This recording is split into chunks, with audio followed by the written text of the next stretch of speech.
Yeah, that's the resolution. Under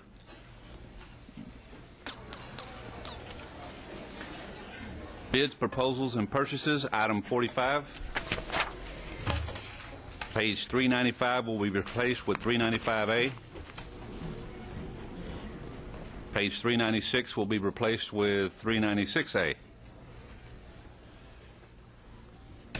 And under closed meeting, personnel matters, item 58, there are 4 page changes. Page 473 will be placed with 473A.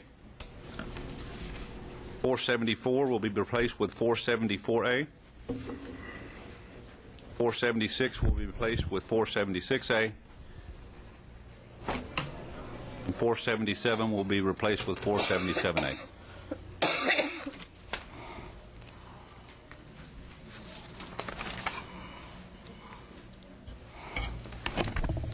Do I have a motion? I move to approve the consent agenda. Do I have a second? Second. Motion by Dr. Escobedo, second by Dr. Saavedra. All those in favor? Aye. Motion carries 6-0. We go to the next item, number 6, recommend approving the consent agenda. The board has agreed to discuss the following items. All of the items below that are not called out will be approved by consent. My colleagues have agreed to discuss the following items. Item number 17, 18, 19, 20, 21, 22, 32, 37, 40, 47, cast lot 48, 57, 58, 59, 60, 61, and under C, 56, under A, 56-A, 56-58, 59, and 60. Number 59 and 60. Madam President, I'm sorry, could you repeat that last page? On the We'll discuss 57, 58, 59, 60, and then 61, and then we'll come back after we reconvene for 59 and 60. Item 59 and 60. Thank you.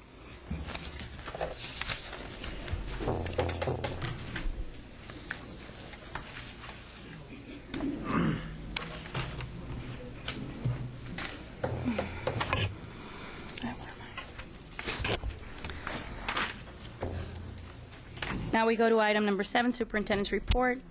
Conference presentation. Number 1, recognition of BISD Schools for National Madam Center. President, I move to approve the consent agenda. And I made an error in my wording for the previous item, but I think we understood each other. I move to approve the consent The agenda. consent agenda. Do I have a second? Second. Motion by Dr. Escobedo, second by Dr. Saavedra. All those in favor? Aye. Motion carries 6-0. Now we go to Superintendent's Report, recognition of BISD Schools for National Center for Education Achievement. Mr. Springston? Thank you, Madam President. This time I will turn the floor over to Ms. Bertha Pena. Thank you, Mr. Springston, Mrs. Perez Garcia, members of the board. We are here to recognize BISD schools for the National Center of Education Achievement, NCEA. NCEA identifies higher performing schools based on one of 2 measures: growth of students at the school or an absolute achievement of students at the school. The measures identify schools that outperform their peers that serve similar student populations. Additionally, the school must have greater than expected academic growth for 3 consecutive years to make the NCEA higher performing schools list. Today, giving our presentation, I'm going to ask B. Garcia to identify all of our schools and recognize them in this achievement.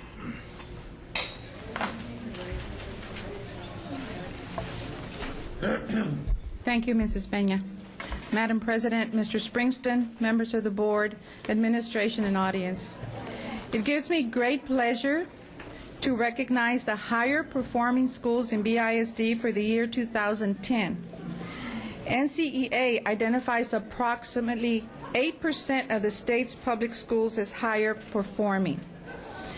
I will introduce the campus groups that have joined us this evening, and I will start with the Hanna Cluster.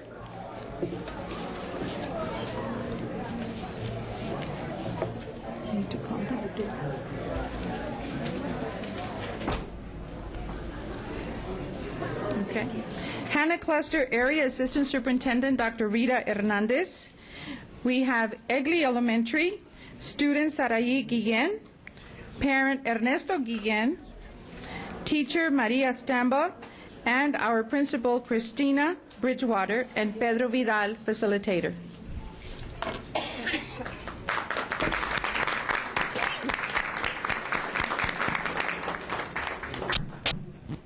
Congratulations. Thank you. Congratulations. Congratulations. Thank you. Thank you. Congratulations.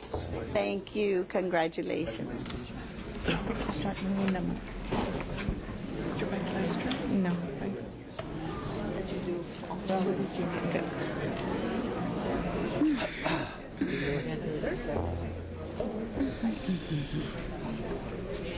Yes, go. No.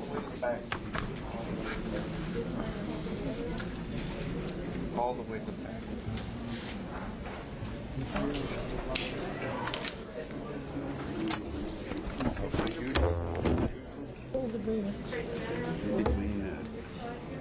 No, pero el más chaparro se lo haría para que lo viera.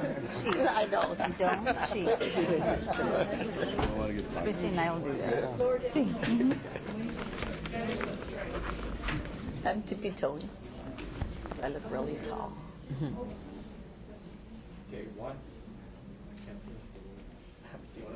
No, I can't have that.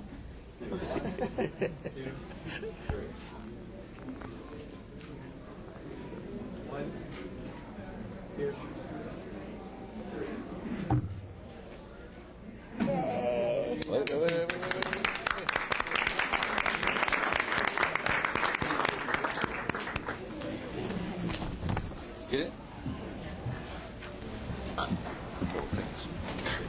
Our next school is Paredes Elementary. We have student Yamel Hernandez, parent Marco Hernandez, teacher Lupita Argüelles, and the principal Julie Trevino.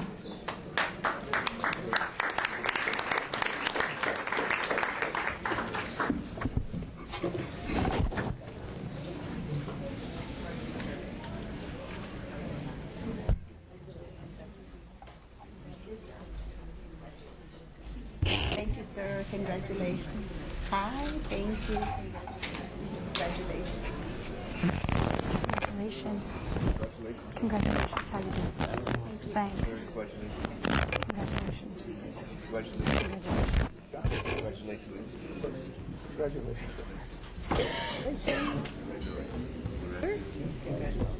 I'm sorry I'm late. I'm just under the weather. For the records, Ms.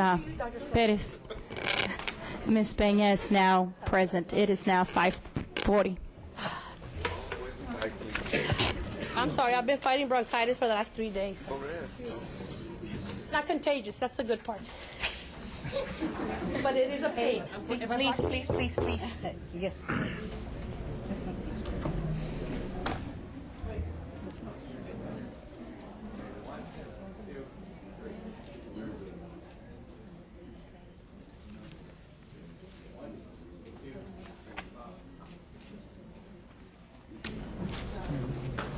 Thank you. Hannah Cluster Middle School, Oliveira Middle School, student Christopher Castro, parents Bert and Ana Castro, teacher Cristina Ferrari, and principal Jennifer Gonzalez. I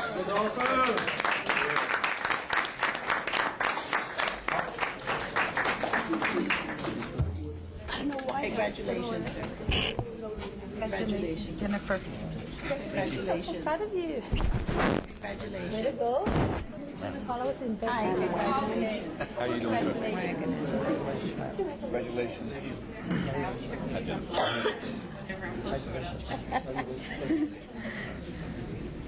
Don Moqueria.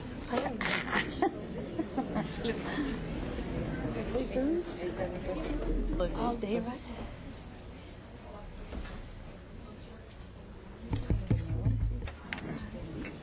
Go ahead, sir. Yes, you fixed it. You fixed it, I broke it. You broke it? She's trying to tell you I broke it there. I broke it, they fixed it. Hold on.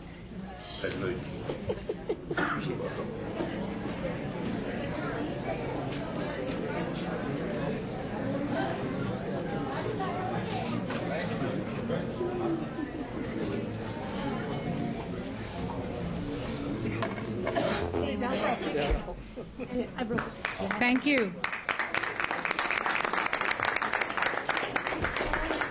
We continue with Vela Middle School, Maya Ann Van Wagen, parent Michael Van Wagen, teacher Giselle Rivera, and our principal Robert Gonzalez.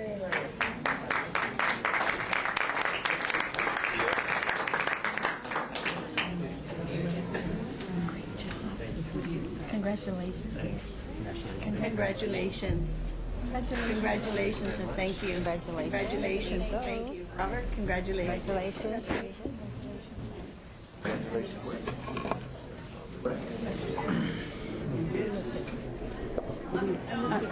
From high school. Congratulations. Thank you. Thank you. You can continue. How you doing?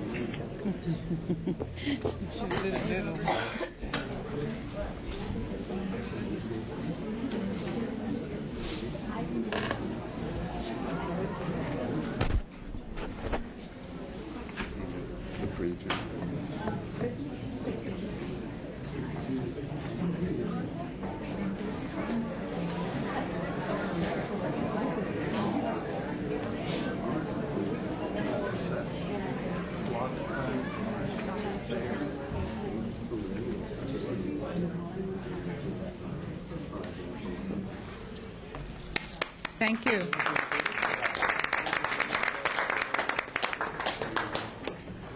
Hannah High School, student Jennifer Moser, parent Dean Moser, our teacher Liz Vera, and our principal Terry Alarcon.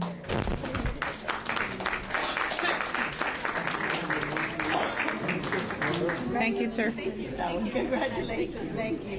Congratulations. No, never mind. Hi. Hi. Well, we're both survived. Congratulations. All day. We'll survive. Thank you for all your congratulations.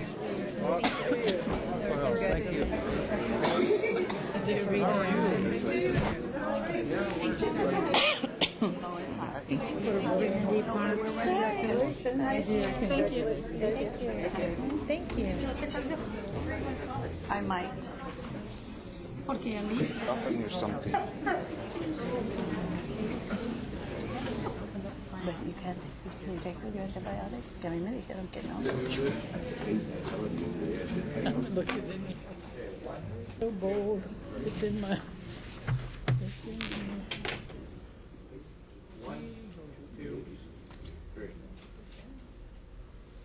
Congratulations. Thank you.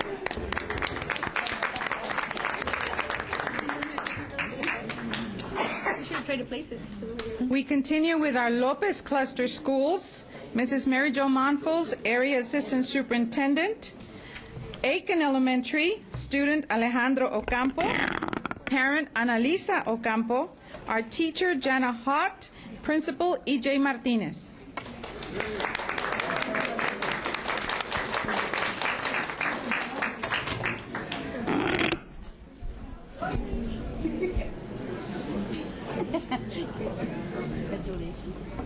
Congratulations. Congratulations. There you go. Thank you. Congratulations. Congratulations. Congratulations. Congratulations. Congratulations. Congratulations. Congratulations. Sorry? Take your picture. So you and I are going to say congratulations.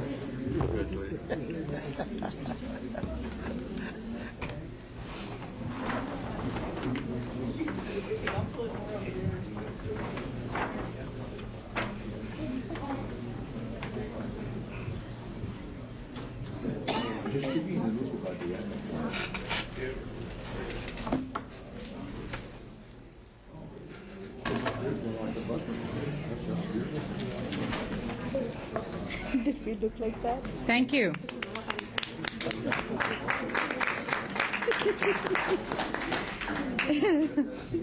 Garza Elementary, we have students Arnold Garcia and Ivan Garcia, our parent Gracie Salguero, our teacher Marisela Salazar, principal Richard Torres.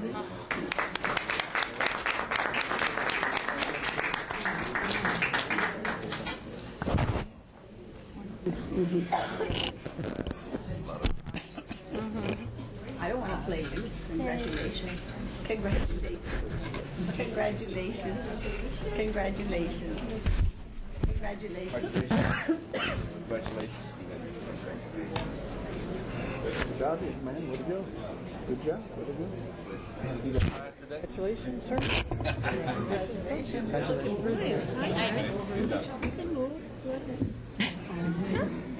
Tell us they made it till the day. All the way to the back, please.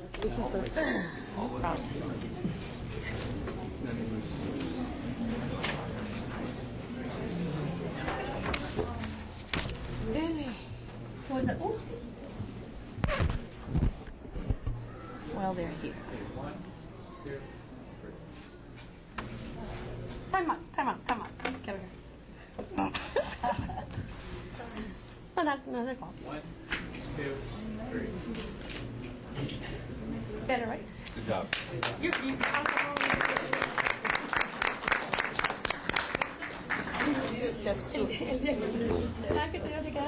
Our next Lopez Cluster School is Morningside Elementary. We have student Donovan Trevino, parent Laura Trevino.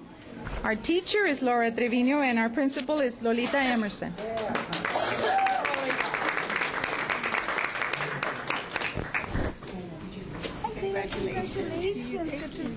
Congratulations, my love.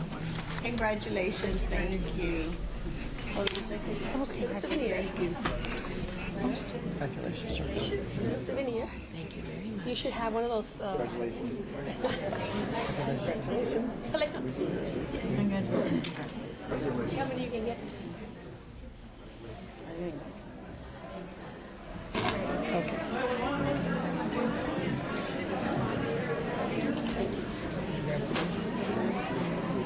It's a little, but not. It's double. Probably because it's almost. Oh, okay. She said it twice, so. I know.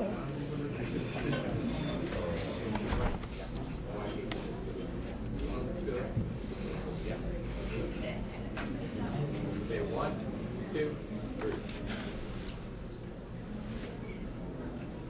1, 2, 3.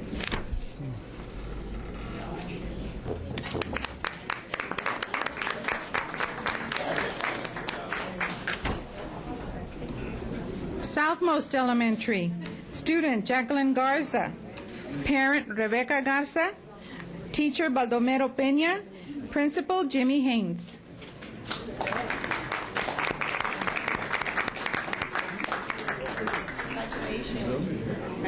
Congratulations. Congratulations, sir. Thank you. Congratulations. Hello, sir. Congratulations, sir. Congratulations. You all are collecting these, aren't you? Congratulations. You, here, take some more for a student. Congratulations. You've been there. Good work about it. Congratulations. Good job. Keep up the good work.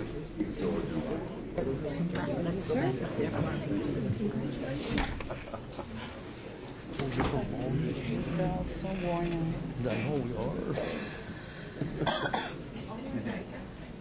Are you ready to? Yeah.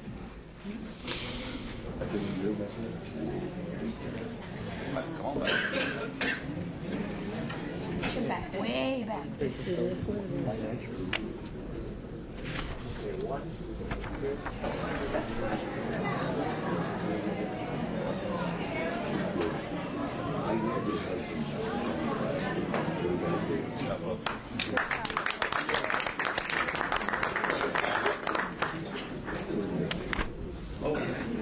Besteiro Middle School, student Aaron Ledesma, parent Rosa Ledesma, our teacher Marta Barrera, principal Alma Cárdenas Rubio.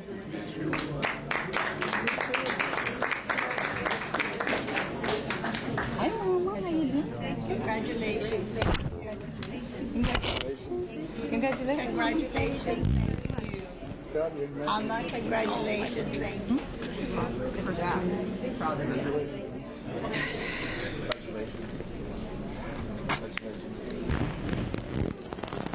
Good job. Congratulations. Okay. Good job.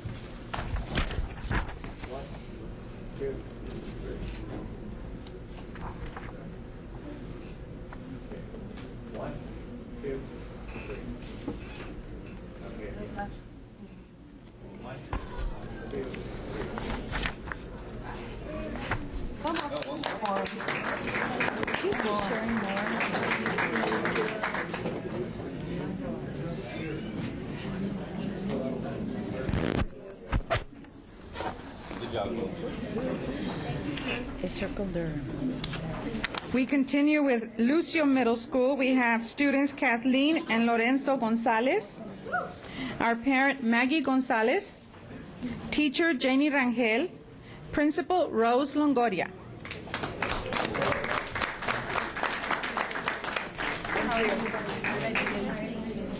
Congratulations, thank you. Congratulations.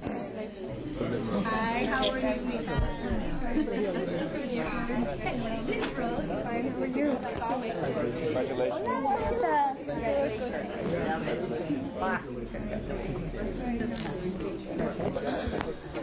Congratulations. All the way to the back.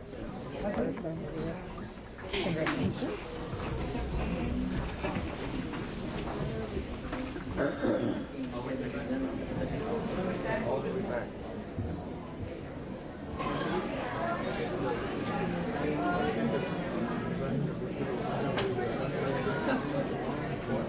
Very proud.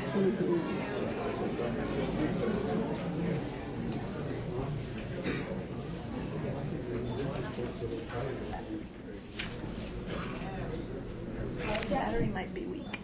Yeah, because it's good job.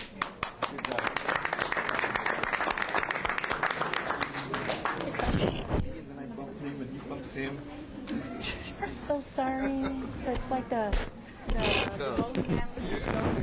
We continue with Pace Cluster, Area Assistant Superintendent, Mr. Jay Harris, Russell Elementary student, Crystal Ruiz, parent Darlene Ruiz, teacher Cecilia Torres, principal Bill Gutierrez.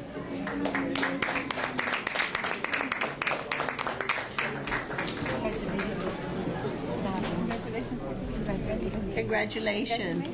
Thank you. Congratulations. Congratulations.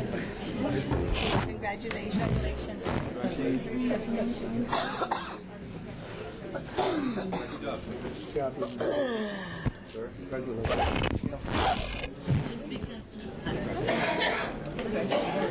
Thank you. Hey, Bill. How are you? Thank you.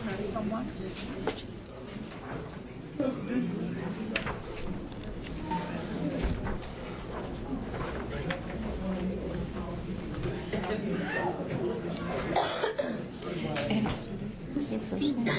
I'm gonna have fun for Cummings.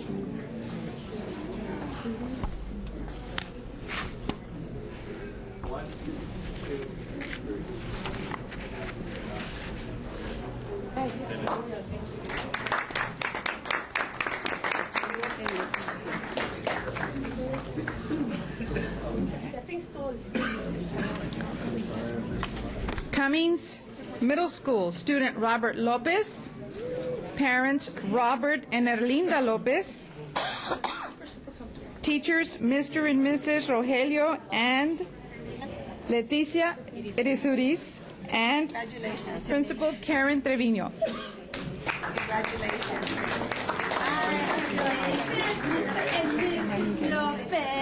Congratulations. Hey, where's the reunion? Congratulations. Congratulations.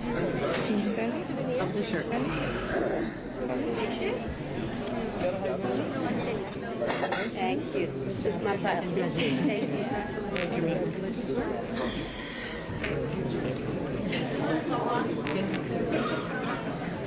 Congratulations.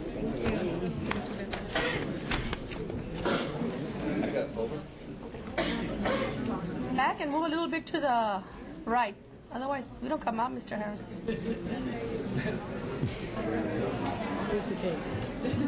Different school.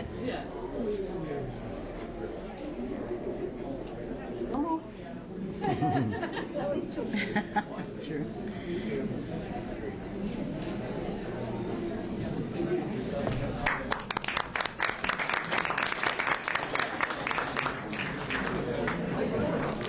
Stell Middle School, student Suseli Gomez, parent Belda Gomez, our teacher Nelda Rocha, and our principal, Mr. Luis Segura.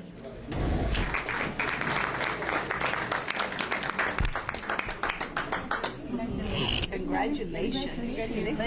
Congratulations. Congratulations. Congratulations.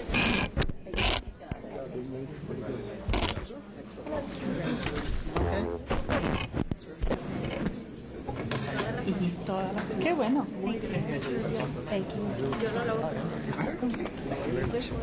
Para no, para que ellos tengan ese Order, and Rivera.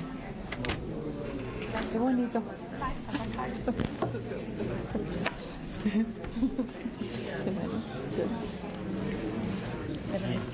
But last year they had one. Remember? Rivera? 4.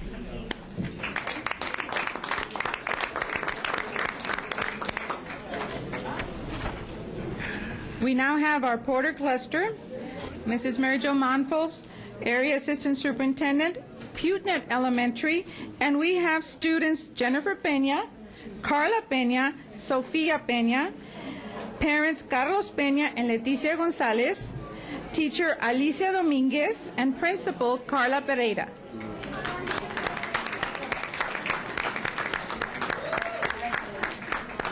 Congratulations.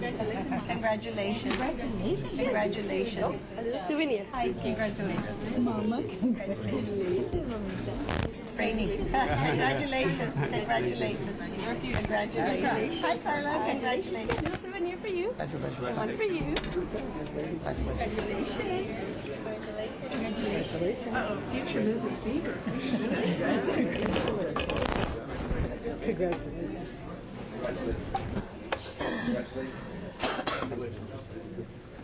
Who had won? The nation? It's reduced to the city. You're right. City. You're right. It's not bad. You're bad. Move back a little more, please. There you go.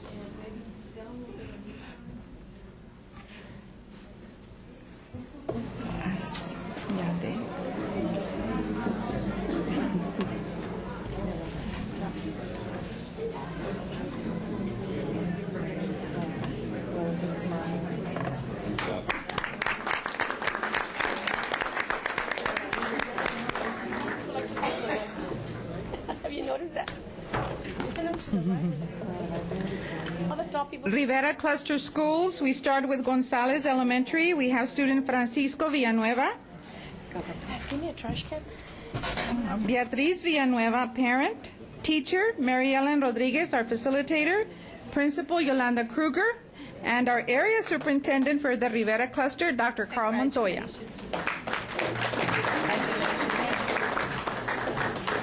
Congratulations. Thank you. Congratulations. Congratulations, Yolanda.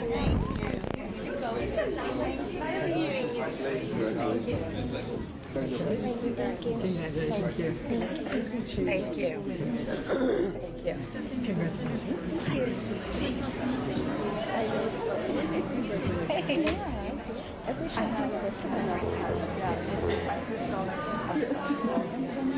All the way back.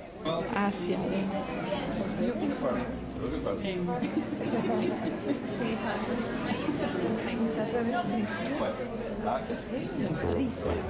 Right there. Bricia. To the left, to the right. We're going to do a dance here now. Back a little bit more. Don't cover his face.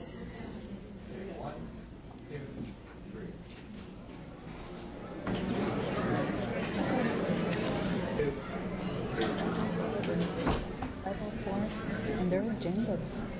They have agendas over there.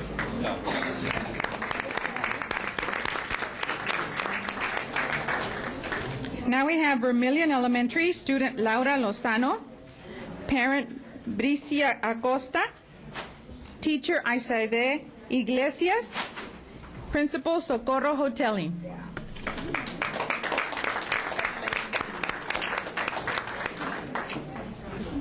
Congratulations. Congratulations. Congratulations. Thank you. Congratulations, Mom.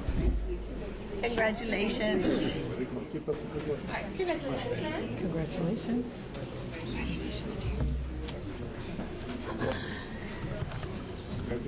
Keep up the good work. Congratulations.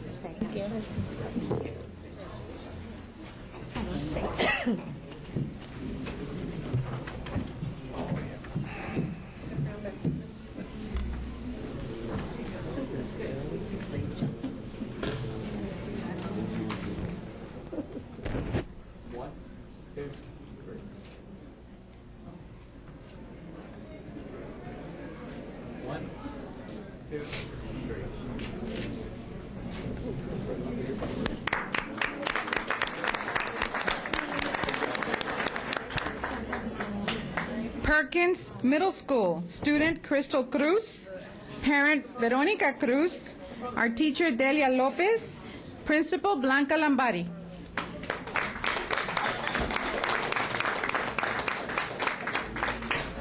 Congratulations. Good job. Congratulations. Thank you. Congratulations. Good job. Congratulations. Congratulations.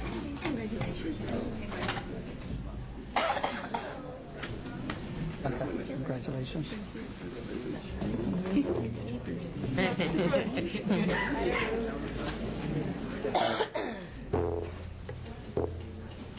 Congratulations, Dr.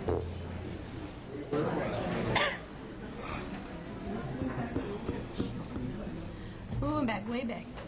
Oh, no, I'm back.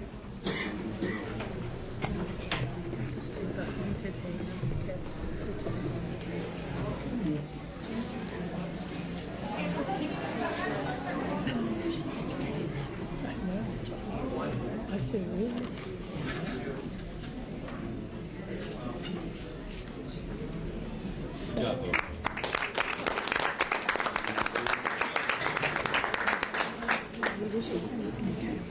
Veterans Cluster, Mr. J. Harris, Area Assistant Superintendent. Benavides Elementary, we start with our student William Tuberville, parent Yolanda Tuberville, teacher Jasmine Ruiz, principal Sherry Stout.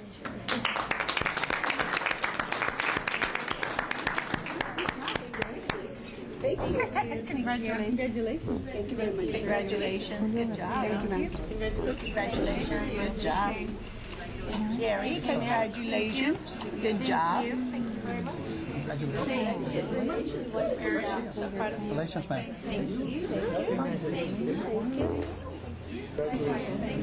Thank you. Thank you. Thank you. Thank you, sir. Thank you. Thank you. Thank you very much.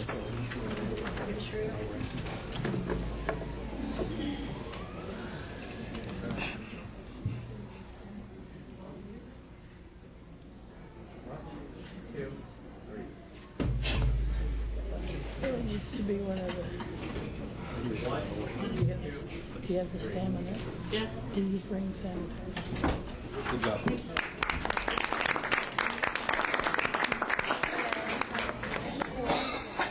We now have Ortiz Elementary, student Julio Garcia Moreno. His parents are Jose and San Juana Moreno.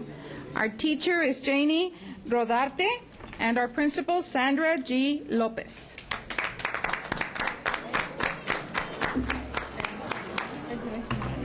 Congratulations. Thank you. Congratulations. Congratulations. Yes. Congratulations. Congratulations. One more. Congratulations. We have 150 chess players next. I know. No, this is good. This is good, I think. Thank you.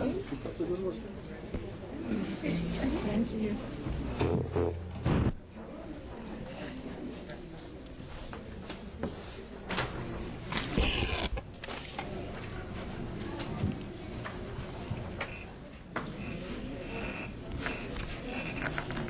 To get closer together. No, they're too separate.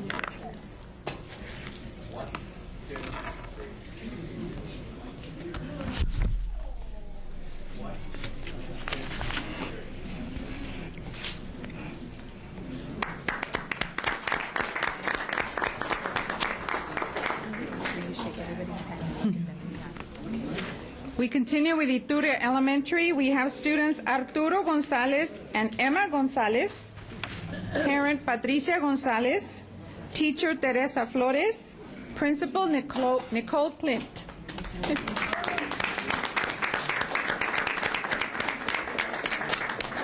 Wear that one tomorrow. Congratulations. Congratulations. Congratulations. Congratulations. Congratulations. Congratulations. Thank you.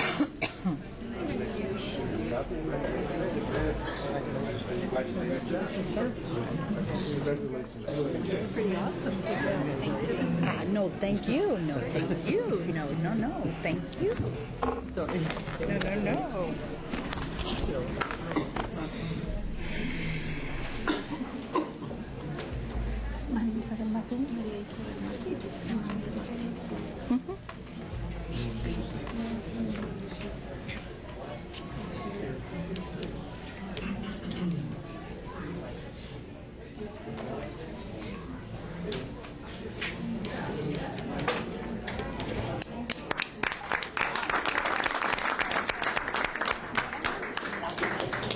Coming in yesterday.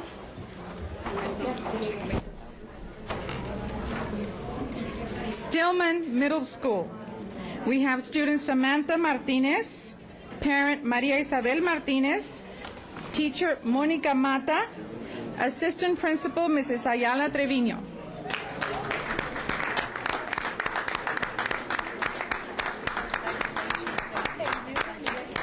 Congratulations. Here we go. This souvenir. Congratulations. Thank you. Congratulations. Here.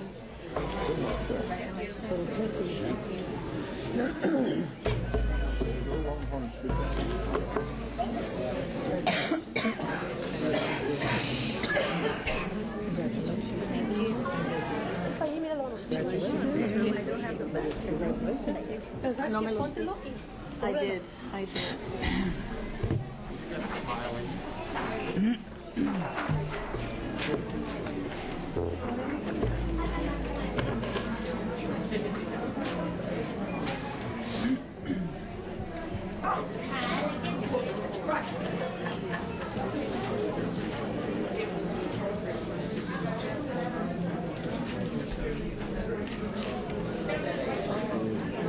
Thank you. Good job.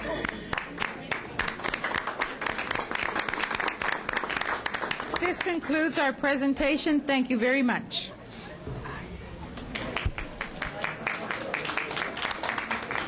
Congratulations.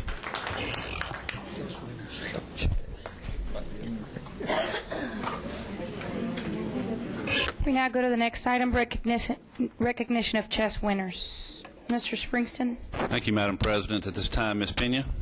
Thank you, Mr. Springston, Mrs. Presas Garcia, and members of the board. We are so very proud of our schools and our students. We next recognize our chess champions. Making this presentation is Mr. Merrill Hammonds. Thank you, Mrs. Pena. Board President, Mrs. Presas Garcia, Superintendent, Mr. Springston, members of the board, and ladies and gentlemen of the audience. Thanks to your outstanding support and the support of the campus administration, teachers, coaches, parents, the community, the 2011-2012 chess year has gotten off to another spectacular start. Tonight, we are here to recognize chess teams and individuals who placed at the 14th Annual Texas K-12 Chess Championship, which was hosted at Veterans Memorial High School here in Brownsville this past November. Additionally, we will be recognizing individuals and teams who placed at the Texas State Girls Tournament.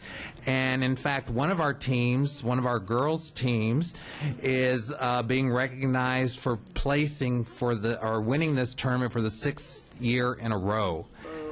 At this time, I'm going to turn the program over to Mr. Jaime Rojas, our district UIL and chess coordinator, who will introduce the teams and individuals representing the schools tonight. Mr. Rojas. Thank you, Mr. Hammonds. Good evening, Board President, Superintendent, members of the board, and ladies and gentlemen in the audience. Our first school that we're recognizing is Hudson Elementary.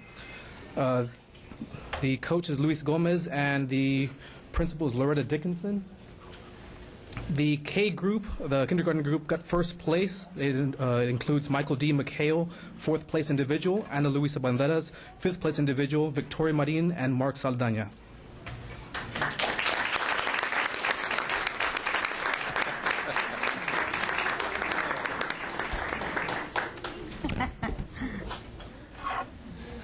Their first grade group also got first place. It includes Diego Costa, who got first place as an individual, Alejandro Manzanares, who got second place as an individual, Adolfo Valderas Jr., Dylan Matthew Flores, David Enrique Zapata, Gabriel Longoria, Cassandra Baron, Ryan Mancias, Adrian Adriaga, Amy D. Guadarrama, Nicholas Mokadzuma, Christian Mendez, Jacob Leal, Marco Mancha, and Robert Lackner Jr.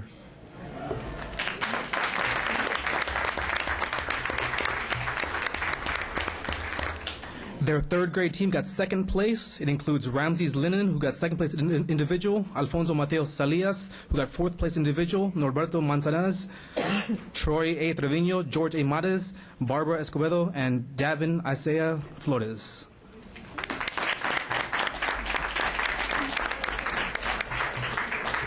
Their fourth grade group also got first place. It includes Priya Takaru, second place individual, Jose Castillo Jr., fifth place individual, Ismael Lamas Jr., Eduardo D. Adriaga, Michael Vedral, Arturo Alfredo III, Celida Banzan Corros, Ariel Francis Garza, and Luis F.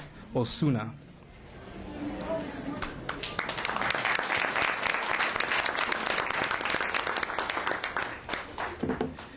Jason Garcia of Hudson Elementary also got third place in the fifth grade individuals. And first place fourth grade individuals in the Texas State Girls Tournament was Priya Chakaru from Hudson also.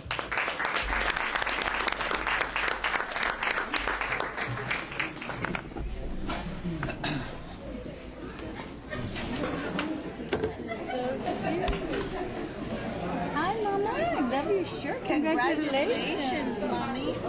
Congratulations, baby. Congratulations.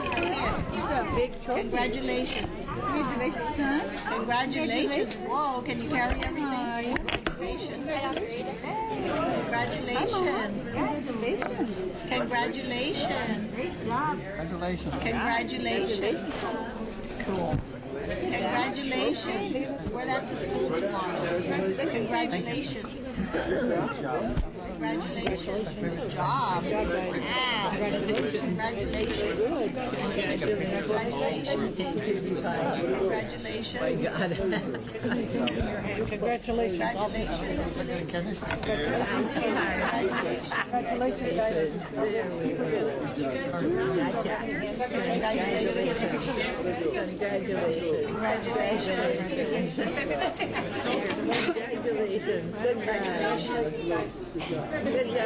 Good job. All right. Congratulations. There with the kids.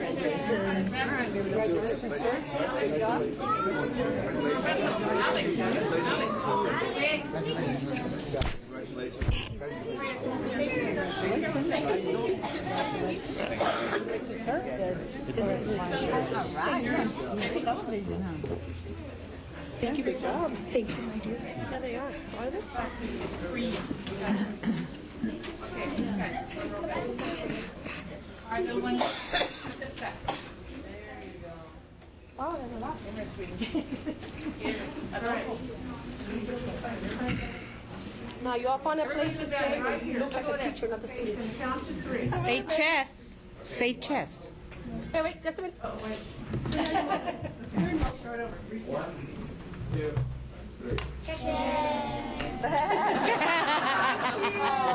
Now you know why they win. They follow instructions. 1, 2, 3.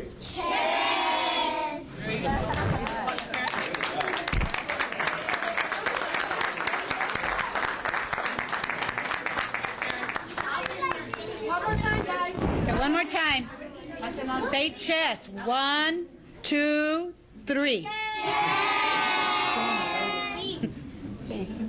Ay, Brownsville. Queso. Diego. Yung queso. Where's the queso? Don't show their. Yay.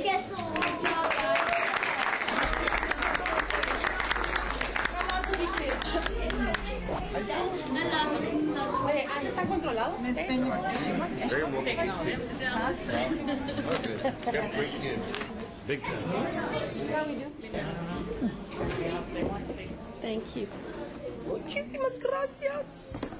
Our second group is Americo Paredes Elementary, whose coaches are James Hoteling and Ada Montanaro. The principal of the school is Julie Trevino.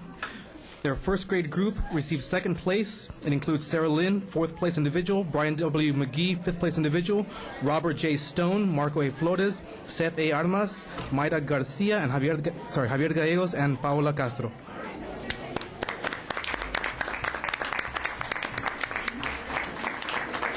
Their second grade team received third place. It includes Raul A. Santiago, Levante L. McGee, John David Avila, Diego A. Hinojosa, Hector Martinez, Dante Alocerd, Catalina Rodriguez, and Mario Castro.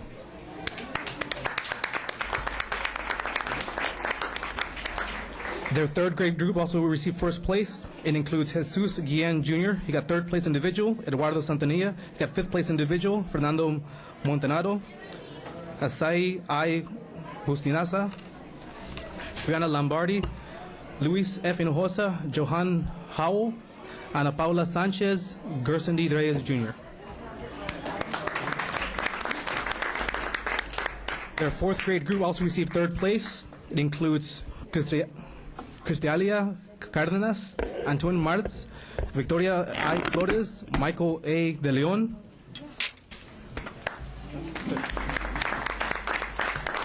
Their fifth grade group also received first place. It includes John S. Flores, he got second place individual, Ricardo J. Santoyo, Christopher Cardenas, Isaac I. Bustinez Isa, Samantha K. Avila, Carlos Rodriguez, Vanessa G. Shelf, Dania M. Hinojosa, Hugo Sanchez, and Adrian Santanilla.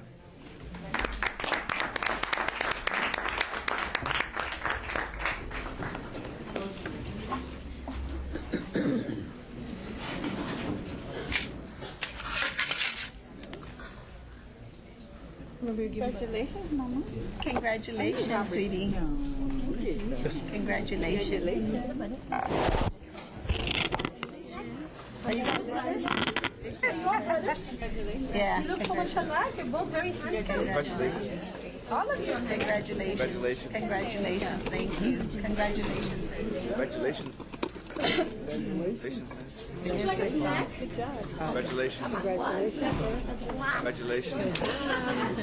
Congratulations. Congratulations. Congratulations. Congratulations. Good job.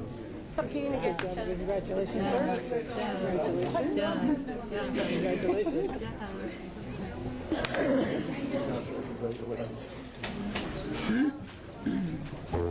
Congratulations, sir. Thank you. Good job. Mr. Flores. He's almost done.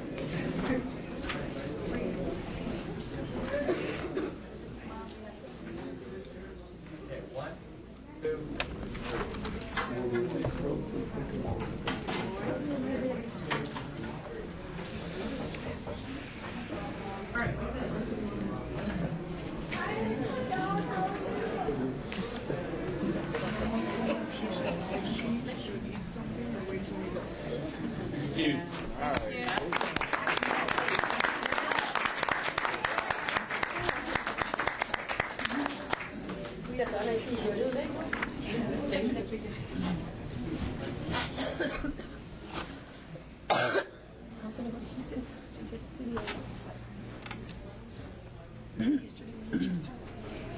Our next group is from Egley Elementary. Their coaches are Emerlinda Hernandez and Raul Salinas. Their principal is Christina Bridgewater.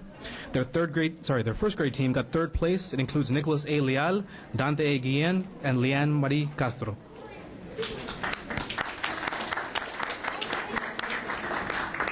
Their fifth grade team received third place. It includes Alexis I. Marquez, Jonathan L. Castro, Maria de la Garza, Sarai Ale Guillen, and Jonathan Robinson.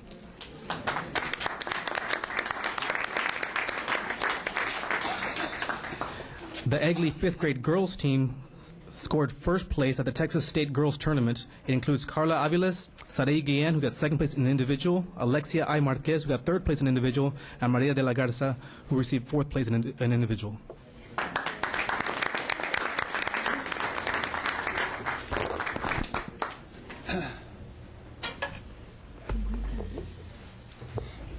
Congratulations.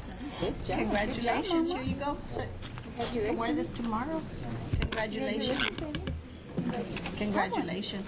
Take it. Congratulations. Congratulations. Take it. Congratulations. Congratulations. Congratulations. Good job. Congratulations. Congratulations. Very proud of you. Take this. Your buddy. Congratulations, man. Beautiful. Congratulations. Congratulations. Here's listening to hold you till dinner. Congratulations. So hold you till you get home. Congratulations. Congratulations. Congratulations. Congratulations. Go back. Congratulations. Congratulations. Congratulations, sir. Thank you. Hey, sir.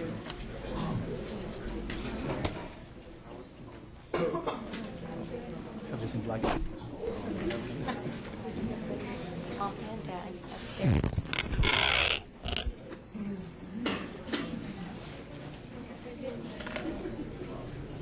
Yes, feel free to squat. No, I'll do just stretch our toes. Okay. He's not going to bite you? Bump you either. Right there, okay. 1, 2, 3. 1, 2, 3.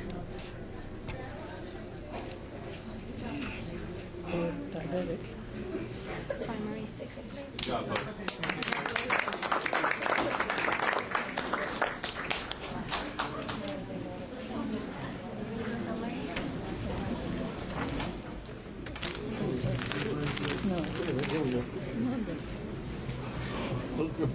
Our next school is Benavides, whose coaches are Giselda Delgado and Yasmin Ruiz.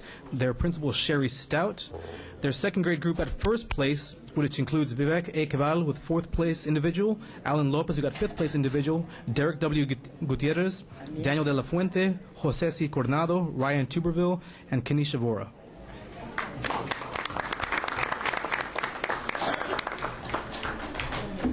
Their fifth grade group also received second place. It includes Jonathan Martinez, who got fifth place in individual, Jacob Gutierrez, Karen Coronado, William T. Tuberville III, and Bruce Degollado. Thank you, ma'am.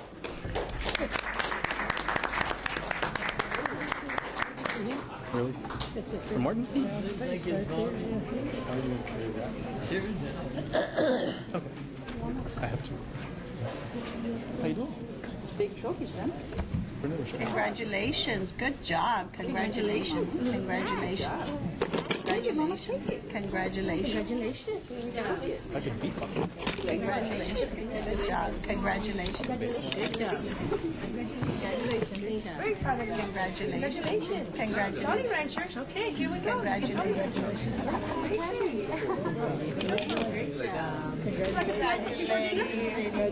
Waiting out there? It's okay. Smart to have a little snack. What do you want? I got a dinner. Give it to me. Thank you. I'm grabbing everything. Congratulations. Been a while. Thank you. Thanks so much. Same shirt. I have the same shirt, man.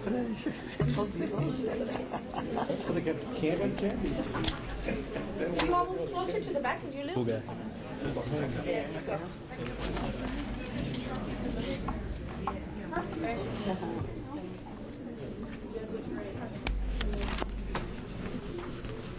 Okay, 1, 2, 3.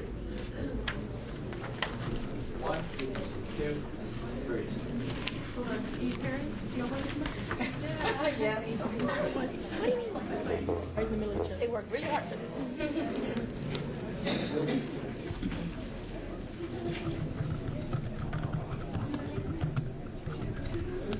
Thank you.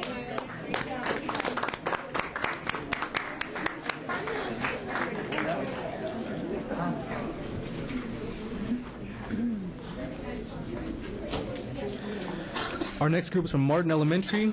The coaches are Agripino Olvera, Martha Barrientos. Their principal is Gilda Jo Peña. Here representing them for their third grade team who received third place is Alexander McKee, Marcos Garcia, and Juan Kupke.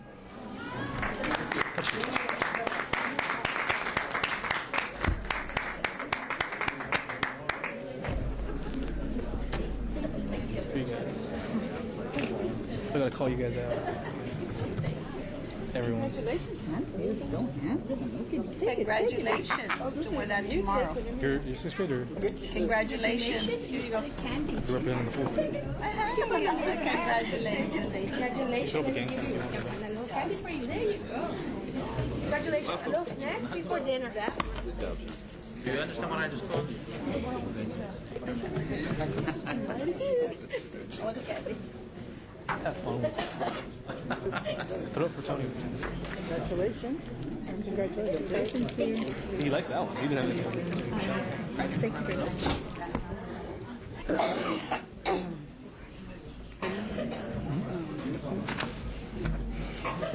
We give our kids peppermint candy.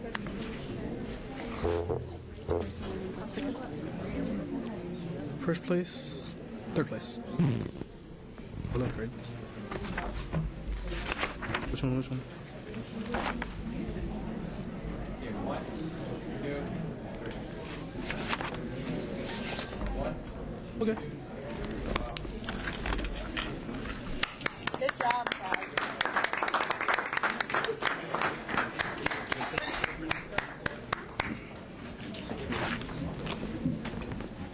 Our next group is from Vela, who's coached by Victor Flores and Tony Mesa. Their principal is Robert Gonzalez.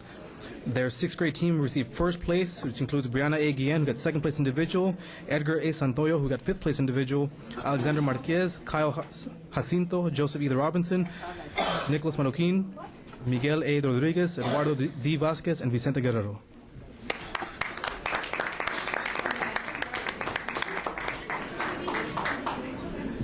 Vela's 8th grade team also received first place. It includes Fernando Mendez Jr., who received second place individual, Douglas S. Alford, who received third place individual, Elizabeth Vasquez, who received fifth place individual, Joshua A. Martinez, Matthew Gutierrez, Alan Olmos, William A. Shelf, Galen H. Bugtong, Stephen Barroso Ingle, Shangir Sideki, Fernando Paredes.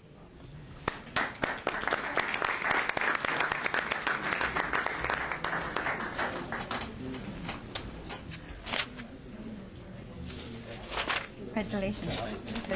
Hello, sir. How are you? Congratulations. Sir, I'm so proud of you. Congratulations. One of my students. Congratulations. You go for it.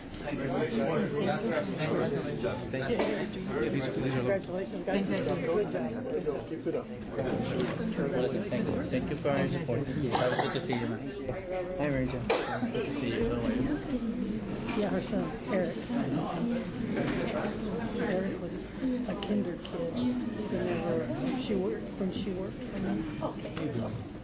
Yeah, she told me the other day that she was ready to come back to work.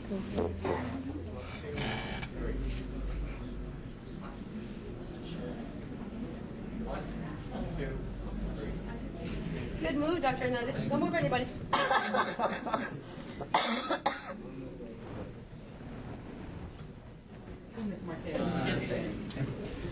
That's her mom. She's got something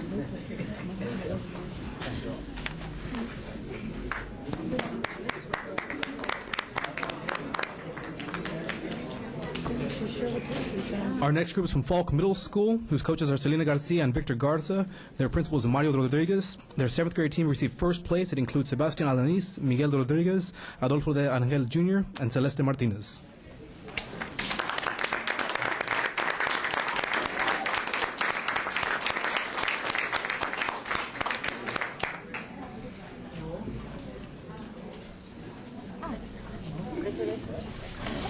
Congratulations. Congratulations. Congratulations. Very proud of you. Congratulations.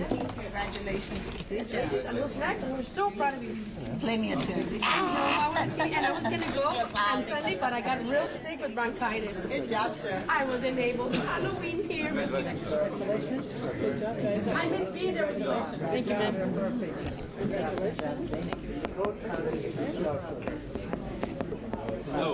Thank you, sir.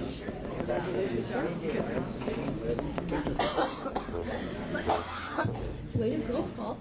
Y'all going to nationals? Let's do it. Go and shine. A little bit more, a little bit more. There you go.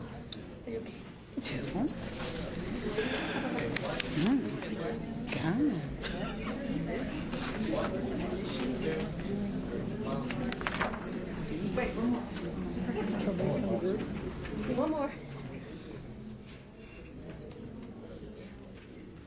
Wait, Good job.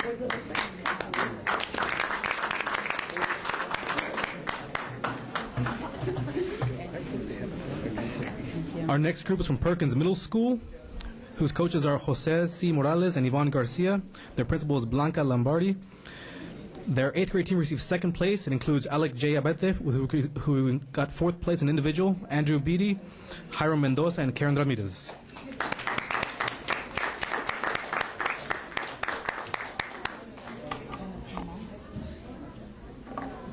Anna? Congratulations. Got a stack of them. Congratulations. Yeah. Hi, how are you? Congratulations. Congratulations. Very fun. Congratulations. Milkweed will hold you for dinner. It's night. Congratulations.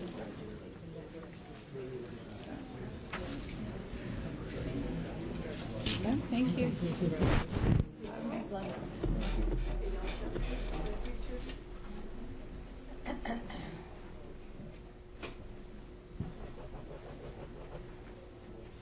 To left, to your right. I know the procedure and the location. 1, 2, 3. 1, 2, 3.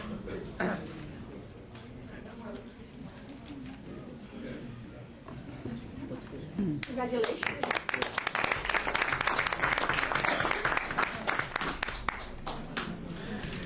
Our next group is from Hannah High School. Coaches include Nella Rogers and Rebecca Preble. Their principal is Terry Alacron. The 9th grade team received 1st place. It includes Ian V. Santos, who received 1st place in individual, James O. Ukoli, who received 2nd place in individual, Kyle B. Valdez, who received 5th place in individual, and Christopher Barroso Engel.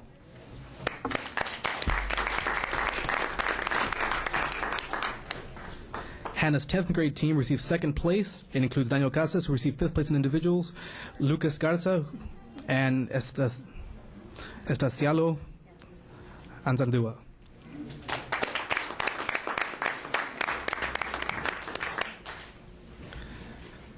Hannah's 12th grade team received 2nd place. It includes Juan Delgado Jr., in 5th place individual, Christian Ramirez, Michael R. Rogers, Ian Gonzalez, Victor H. Garza, and Margaret Sacco.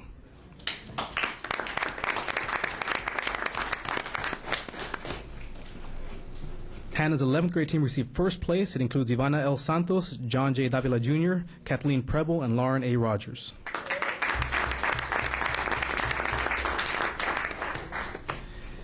Hannah's 11th grade girls team received 1st place for the 6th year in a row at the Texas State Girls Tournament. The players include Ivana Santos, 1st place, who also received a $34,000 scholarship to Texas Tech and 4 years paid.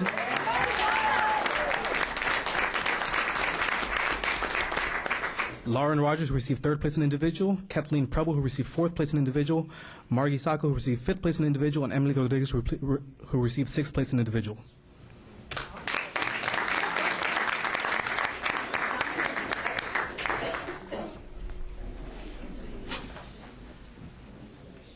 Yeah, nice shirts. Good. Congratulations. A little snack Good for your job. hard work. Good job. Lucas, I'm so proud of you. Good job, Most Lucas. first-year teachers don't play. You're old enough to know what you want. Congratulations. Proud of you. Grab a candy. Congratulations. Congratulations.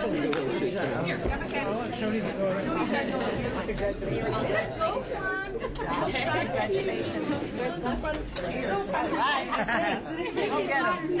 Congratulations. Texas Please Tech. tell me I can buy a shirt. Like candy. Congratulations. Please tell me that I can buy one of those shirts. Please tell me I got this. Yes. Texas Tech. All right. Congratulations. I love it. Okay. Scholarship is a scholarship. You're the captain. I'm so proud of you. I love the shirt. Love the shirts.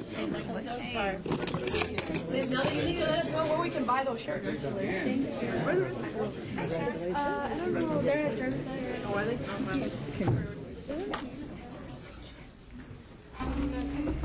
Oh, wow, okay. Yeah, up against this little. Because see, we have to stand on our toes because we're a little bit on the short side. Yeah, Lucas. So it's a lot easier it's easier if you're near us to see how far we gotta go. And sometimes it's not far enough.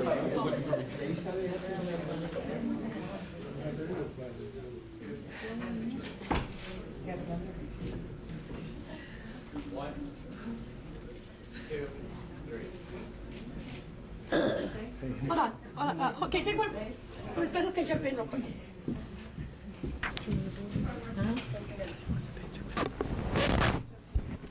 Here we go. Thanks. Okay, one, two, three. Another one. One, two, three.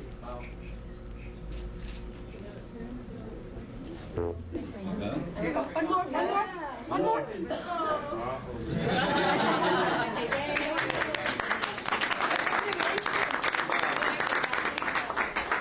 Miss Rogers, sell me a shirt. Our final team for the night, Porter High School, could not make it due to prior engagements. Their coaches include Lupita Vasquez and Vicente Flores. Their principal is Dora Salceda. Their 11th grade team received second place, and their 12th grade team received third place. That concludes our chess recognition.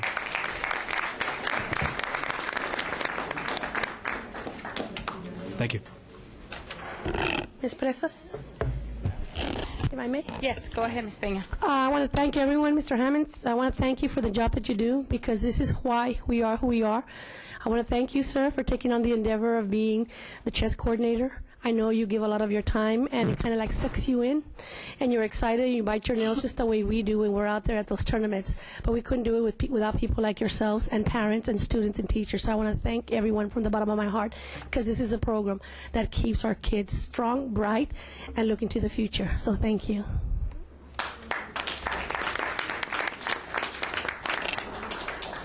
Thank you, everyone. Thank Ms. Peña. And now we go to item number 3, presentation of the Brownsville Independent School District financial report for the period ending December 31st, 2010. Mr. Springsteen, go ahead. Thank you, Madam President. If you have any questions at this time, I have Mr. Fuller here to answer those. Please. Go ahead, Ms. Longoria. Okay. On page 14, under federal revenues, can you explain that to us, Mr. Fuller?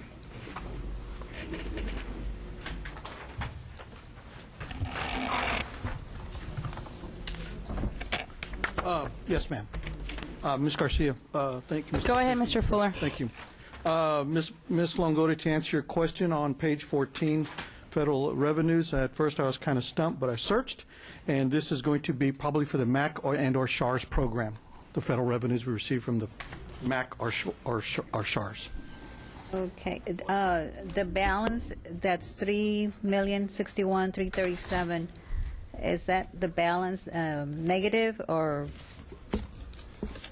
Our budget starts at 1.3, and then we have received, we got some windfall from prior years of $4 million.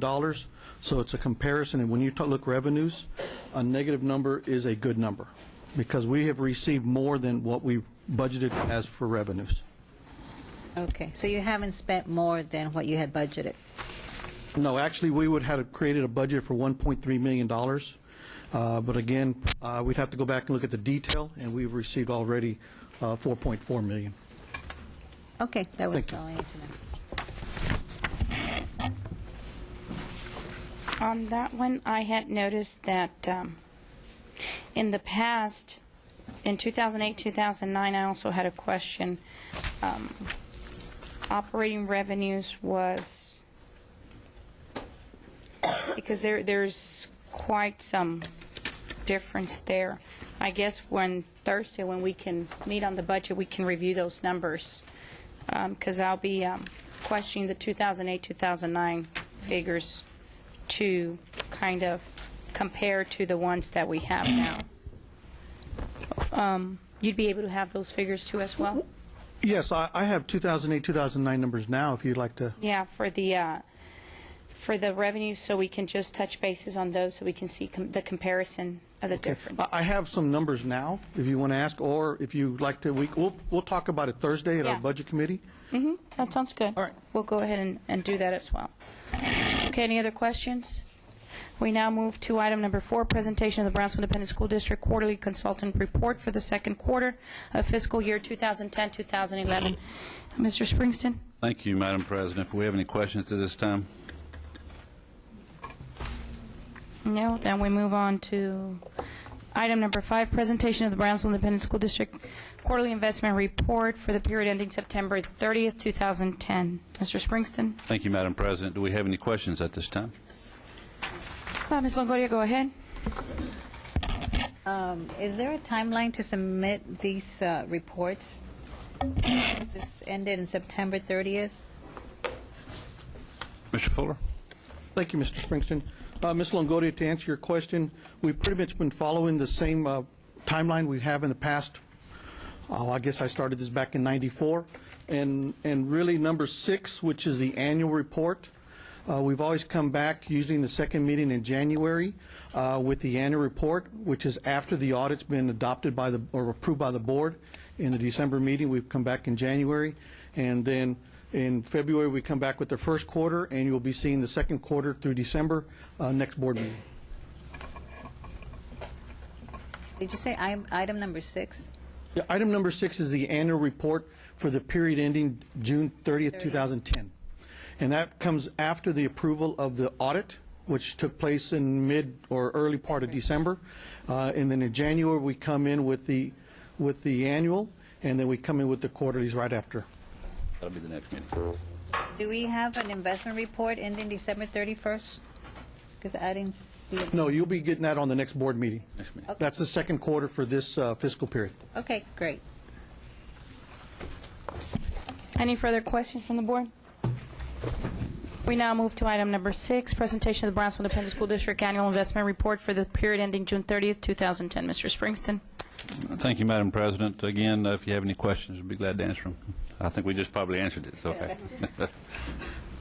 We move to item number 7, presentation of proposed vehicle purchases district-wide for fiscal year 2010-2011. Mr. Springston? Thank you, Madam President. Do we have any questions at this time? You're good? Okay. I have a question. Yeah, go ahead, Ms. Peña. And I just want to make sure that when we're purchasing any vehicles that we're kind of paying for the whole thing and not in parts. I'm sorry that I have to bring that up, but I don't want it to happen again. And I just want to make sure that when someone is involved in doing this, that the person that's doing the purchasing is aware of vehicle purchases, and it's kind of more of their expertise than not. If I can please make sure that happens. And let me just kind of interject something. And on a normal purchase, vehicle purchase, I mean, we've purchased these cube vans for many years, police vehicles many years. The purchase that you're referring back to about a year and a half ago was for the first time purchase this district's ever made for a recycling truck. So, I mean, we got a grant, we have a local portion of it, and that's the first time we've never bought a truck of that kind. We learned, so in the future, we're looking at those already. And my only thing is, I know, and I agree completely, that's why if I'm going to go buy a car, I go to my husband who's an expert, and I don't do it alone. Because there's people out there that can help us, is my point. Let's make sure that we don't kind of try and go out there alone, because there's always people ready to help us at a pick up of a phone. So let's make sure that, I know we learned, but first time, shame on us. Second time, it'll be a... Well, there won't. Please. There should be a second I want to time. make sure that happens. That doesn't happen, I'm We sorry. work from here forward, and we learned, again, that was the first time purchase, Okay. so we'll go forward. Just make sure, that's all I really, If we ever purchase one again, it won't. Thank you, I really Thank you, appreciate Miss. that. No further questions, and we move along to presentation of notification of allowance contingency fund change orders. Mr. Springston? Thank you, Madam President. Do we have any questions at this time? Is this the one with the plaques? No. Yes, because we need to correct my name and Lucy's name. They're incorrect, so make sure the plaques don't go out with our names spelled incorrectly. Yes, ma'am. Okay. Okay, now we move to item number 9, discussion of ad hoc committee, insurance, special services, and budget. Mr. Springston? Thank you, Madam President. I think we have all the committees set up. I think you have in your packets, each committee, you have a sample draft guideline for each committee to follow, and of course they can change those guidelines as they get organized in the organizational structure. You have the names of the employees that are part of each one. I would recommend, just by looking at the number of committees that we have a bond committee that looks at our buildings, now an insurance committee, a special services committee, and a budget committee. I was looking at one per week per month, and I was looking at each Thursday. If that is fine with the board, that then I can get a hold of these people, and the next bond meeting, of course, will be on the first Thursday of March, and then we would start the insurance committee the second, and then we would go with the special services on the third, and then the budget committee on the fourth, as we have listed here, if that's fine with y'all. Yeah. Good plan. That's a good plan, sir. Okay. Okay. That Thank you. sounds good You're welcome. for me. Also, these bylaws are the ones that were presented to us prior, Mr. Springston, or were they worked on again?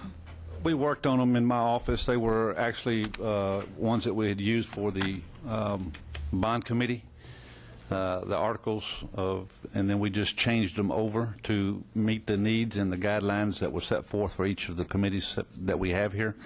Of course, we do know that it's draft form, and it can be a lot of revisions that can take place, but at least it gives us a template that we can use and a guideline for us to follow. Okay, because I know that this was being worked on prior to the two new board members. That's why I had that question. Any other questions? Yes, on part of the bylaws were on Section 3 on the meetings. Letter C, where it says members will be notified by email, fax, or phone regarding meetings. I like that to be a little bit more concrete. Notified by email and phone. Like, the reason I don't like or is because you have to kind of figure out, are they going to email me this time, are they going to fax me this time, or are they going to phone me this time? Just to ensure that they get it, could we change that to be by email and by phone call? In other words, two methods will go out to you in case something fails, like the email gets dropped and you don't get it, or the phone call doesn't go through, the message. Because today's technology is very good, but it's also not as dependable as we human beings think it is, because it fails a lot. What page are you on? I'm on page 51.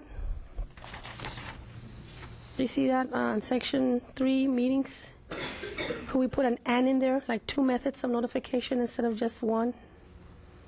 Just to ensure. I like the "or" because a lot of it will depend on the workload of the staff. You know, the staff have their regular duties.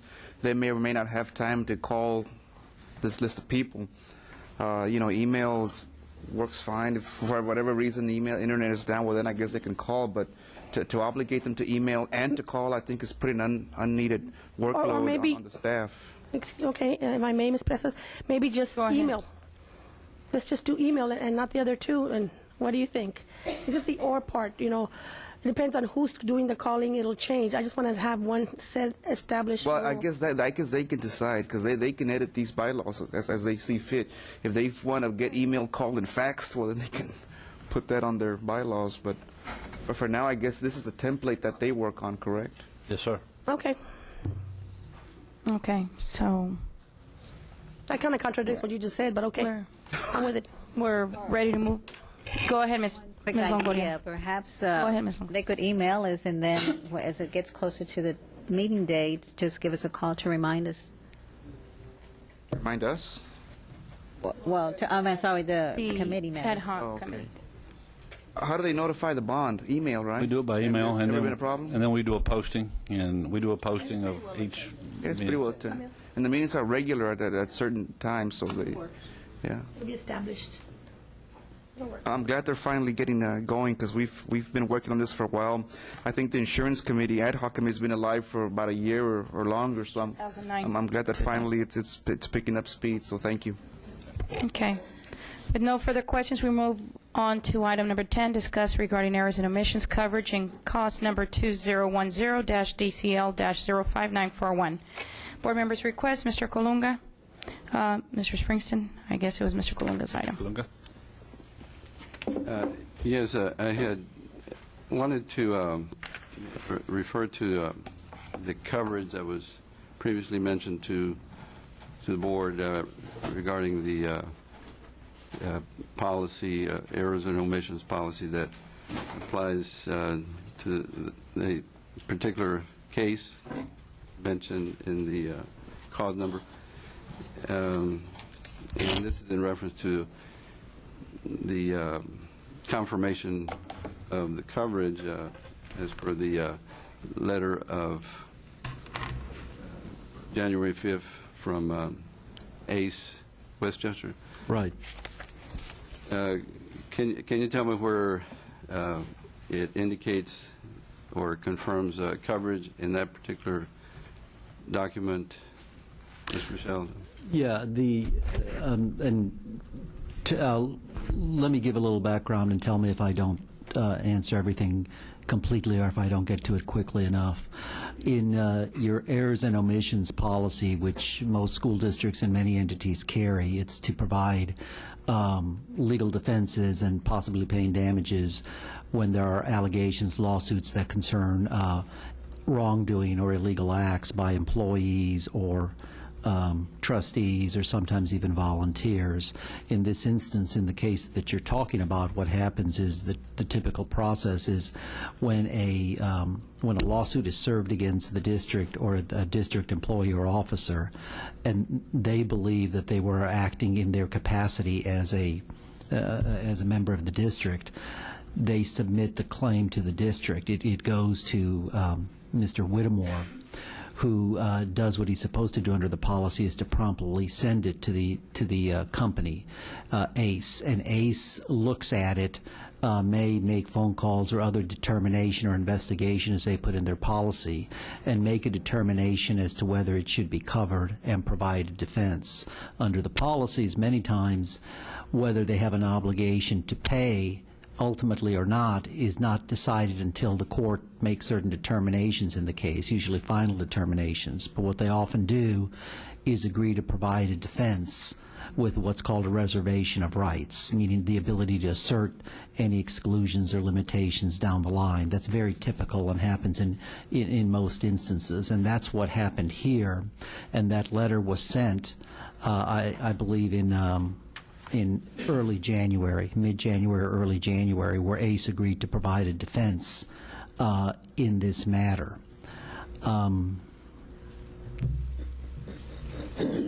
I don't want to keep on talking if I'm not getting to your point, or there are other points you want me to focus on. Well, what you mentioned as far as the determination may not be made until it reaches the court, or as far as coverage, is that what?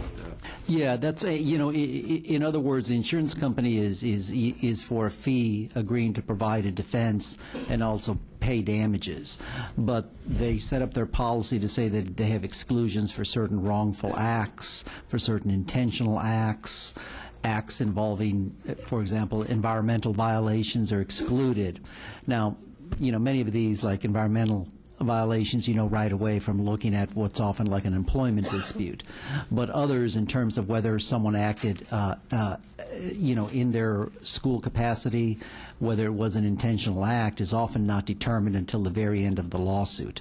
Even then, sometimes there will be coverage. But what the insurance company does, it's agreeing to provide the cost of litigation. In your errors and omissions policy, ACE has the right to select the lawyer who is going to be providing the defense.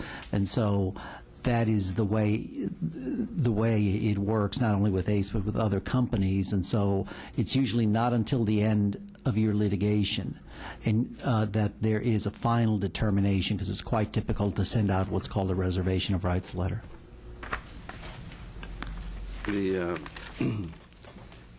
The third paragraph of that letter from Ace Westchester refers to that same type of determination that Ace has not made any determination as to validity of claimant's allegations, nor do we assert that any liability exists.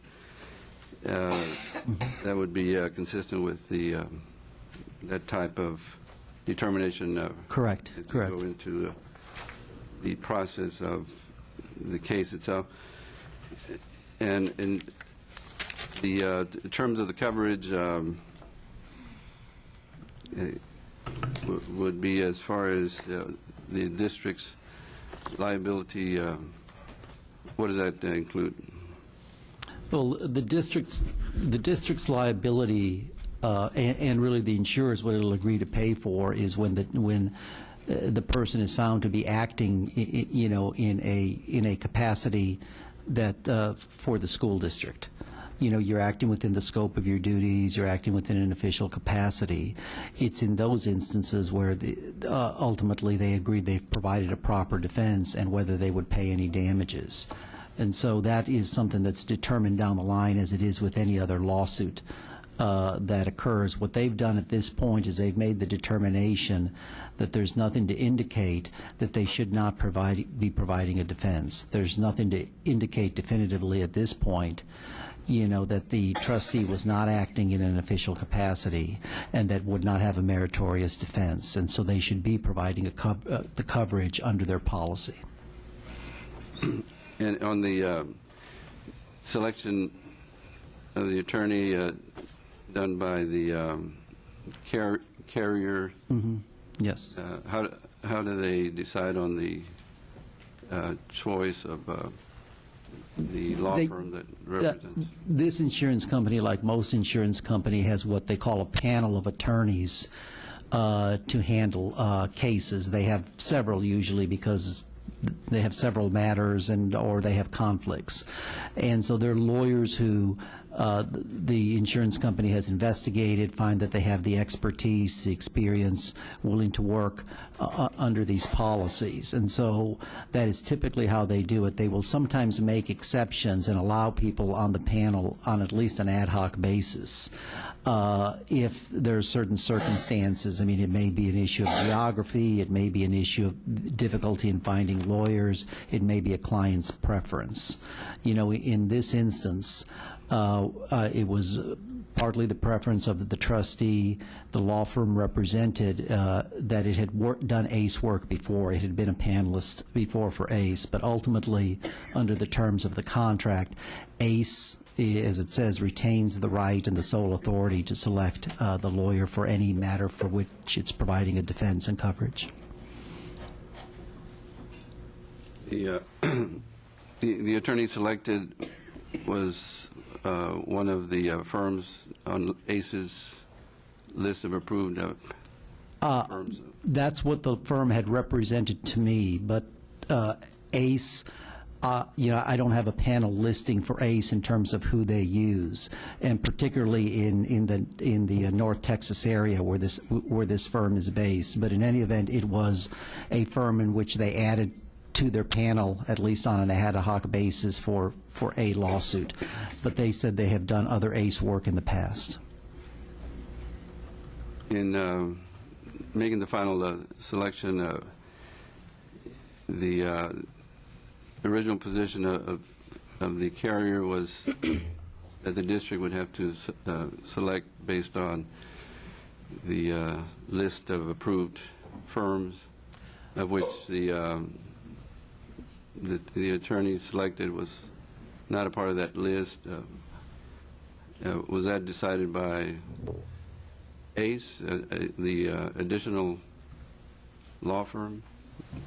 I think that was the recommendation of the trustee being sued from knowledge of the firm to recommend it to it. I don't believe it was one that ACE had initially offered, but it was a firm that they'd represented, had done work for ACE in the past, and that ACE readily agreed to assign this case to. As far as your understanding on the selection, there is no problem with the affiliation of the attorney? Yeah. Or as who they have represented, if there's any ties to current lawsuits that the district has that involve a particular vendor or something? Right. Not that I know. I think you're making reference, and I've seen some articles in the media about the law firm having a connection with a HealthSmart, a company that is being sued, currently by BISD. They are not the attorneys of record in the HealthSmart lawsuit. The HealthSmart lawsuit lists as a primary attorneys a lawyer for the Howry law firm, which is a very large national law firm, has hundreds of lawyers throughout the country, and this lawyer is based out of Chicago. What I've understood is that the law firm in the trustee lawsuit had done work for either HealthSmart in the past or for one of its principal owners, or at least someone who was a principal owner at that time. And, in terms of whether that creates a conflict, that's really an issue for the, in the first instance, whether you have a legal conflict or not, it is one which the laws would look at as to whether they have access to any information, which may not be the case. Then there's also what's a client preference conflict. If the client believes that it creates a conflict or they can make that determination. And because of your contract here, that's largely going to rest with ACE to determine whether there is, or also with HealthSmart. It's two sides of the same coin. If they decide to make an assertion, then it's up to the law firm to decide how best to deal with that conflict. But from the information I have right now, if you're talking about in terms of a legal conflict, I don't believe that there is one right now. And when I spoke with ACE this morning, they hadn't identified one, but they're still trying to find out more information. And as far as the coverage as it exists is based on the $50,000 deductible that is in place as the case continues. Are those paid out as the expenses occur, or is that withdrawn later? Or no, it says it would be the way it would work is that the initial expenses up to the deductible amount of $50,000 would be the district's obligation. Thereafter, it would fall into the retention of that would be paid by the insurer. And that coverage beyond the $50,000 would be determined by the carrier in the future? Yeah, they would, under the contract, they would have the obligation subject to the limits of the policy. Okay, because in reference to that same letter, it would refer to the last paragraph that ACE reserves the right to deny coverage and to supplement or amend this letter to address additional coverage issues as they may arise. So that's what would be the reference to as the process goes forward. Right, and that's what I refer to as the reservation of rights, which is typical. In other words, they say, at this point in time, it appears it's covered by the policy, or we're going to treat it as such. But should something arise in the future, should be legal determinations or other information come, then we can always assert that we do not have to provide coverage at any point in the future. That's the essence of a reservation of rights, and that's what that language refers to. And based on what was approved by the board in a motion, is there any need for a resolution to deal with the specifics of that motion in terms of the expenditures, such as the deductible amount? Or? Yeah, not that. I believe the carrier is treating as two different incidents, if you will, or two different lawsuits, even though they're related. That the one the board passed a motion to to do with deposition expenses that occurred prior to this lawsuit being filed, even though it was even though someone looking at it could say it led to the lawsuit, it was part of the same thing. That's one of the issues that down the road, in speaking with the insurance company, that the district would assert would count toward the deductible in order to minimize its expenditures. But it remains to be seen, how the facts develop in the case. But that's something that the district should always be doing. Okay, that's all I have. Thank you. Mr. Michel, in this type of case, what would you say that occurred originally to the board member, such as, because I believe this was filed a while back prior to the January, and we never got a response. What would you say was the reason why it didn't happen prior? What happened to that board member as an individual? Well, in the underlying lawsuit, the trustee was sued, for various, slander, defamation, tort claims, and I'm assuming that when the lawsuit came in November, that it was sent to the carrier, and I think the carrier took some time in making the determination. I'm not sure why that's the case, but that's what the carrier did. I'm not sure if I'm addressing your question exactly, though. Yeah, but the board member apparently had tried several times to contact several individuals to get clarification on the issue itself. And I believe you witnessed to some of the conversations where the board member was being told exactly the direction or what needed to be done. Am I correct? Yes, there were conversations like that. There's no question. So yeah. there's evidence out there where the board member apparently tried numerous times to try to get clarification as to the fiduciary of any elected official. Am I correct? Yes, you provided me with information about that. And as I review board policies, BBA, legal, and BBE legal, BBE local, apparently it seems like the board tried to do everything that she could do to make sure that it was done properly. Am I correct? After reviewing with several different entities before doing what was done. And I think that's the assumption that the carrier is making. They're looking at the allegations and how they could be framed, and it's important for the district too that when you purchase insurance, that coverage be provided in as many instances as possible, because it would always be subject to a reservation of rights. Okay. Then with all those questions, mine are answered, and also the other policy is BBF local, which are policies that I have reviewed time and time, and BBFB legal. So with all that said in your answers, my questions have been answered, and so have Mr. Colunga's. Does anybody else have any other questions?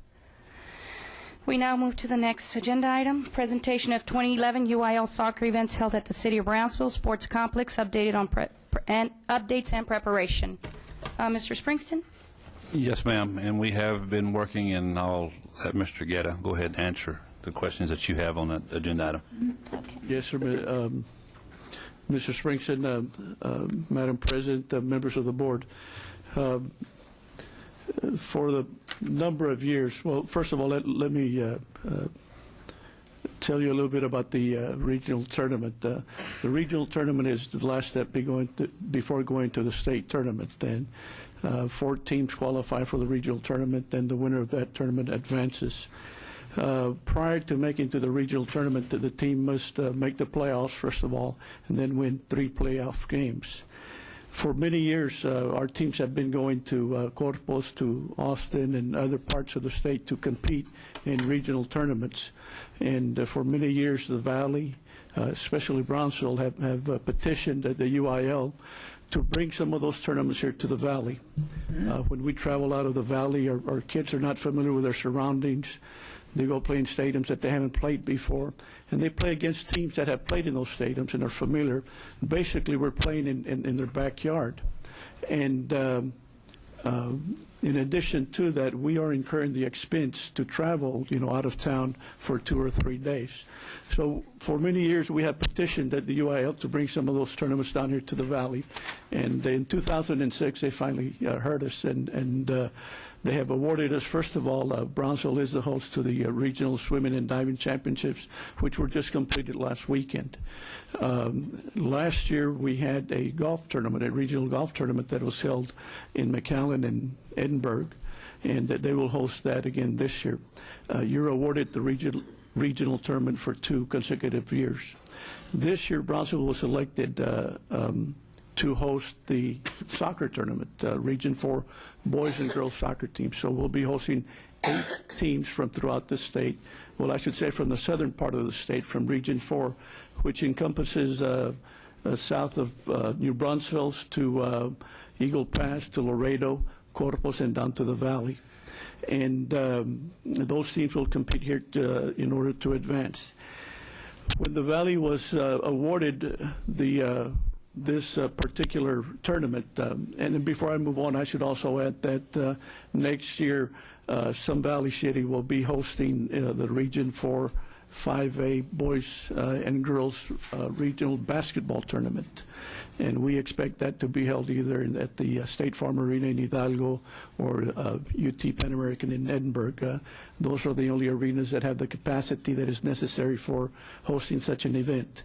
But when the Valley was awarded the soccer tournament, 3 Valley cities submitted their proposal to the athletic directors of the Valley to be the host for this tournament. Brownsville was selected for a number of reasons, and first of all, the history that Brownsville has in soccer, the success that we have had with our teams in soccer was one of those reasons. The other reason and principal reason that we were selected is that we have a regulation soccer field here in Brownsville. Most of soccer fields across the valley are converted football fields. The sports park does have a regulation soccer field, and in a regulation soccer field, it is wider, it is a bit longer, so the strategy that is involved differs somewhat. Not only do we have a regulation soccer field, but we also have a field that has an artificial surface, so should there be bad weather, the games would be able to continue. In addition, it was required that we have adjacent practice or warm-up fields, and the sports park does have that as well. We met with the athletic directors. We took the members from the city of Brownsville, Parks and Recreation with us, and we submitted a proposal, and we were fortunate to be awarded that the opportunity to host that tournament. One of the things that the sports park field lacks is the seating capacity. They require a 3,000 to 5,000 seat stadium. And we met with the city, and they told us that they assured us that they could have that built. The restroom facilities, the dressing facilities, and the concession facilities, they have put those things, they're building those, and they're working those as we speak. Last month, we have met with them on 2 different occasions, and they have assured us that all the facilities will be ready at least 2 weeks prior to the tournament. The tournament will be hosted the second weekend in April. And we've been assured that the facilities will be ready. The contingency plans, in case they are not ready, is that we can bring in portable toilet facilities, portable dressing rooms, portable concession stands. So what they're focusing on is the seating. And, once they set the piers in and they begin building the stadium, it'll move pretty rapidly. So we're confident, they're confident that the facilities will be ready. We did meet with the architects, the contractors for the facilities, and again, they have assured us that that is ready. We have also completed a packet that is going to go to the UIL, and there will be information with regarding hotels and restaurants and areas that are necessary to host this type of event.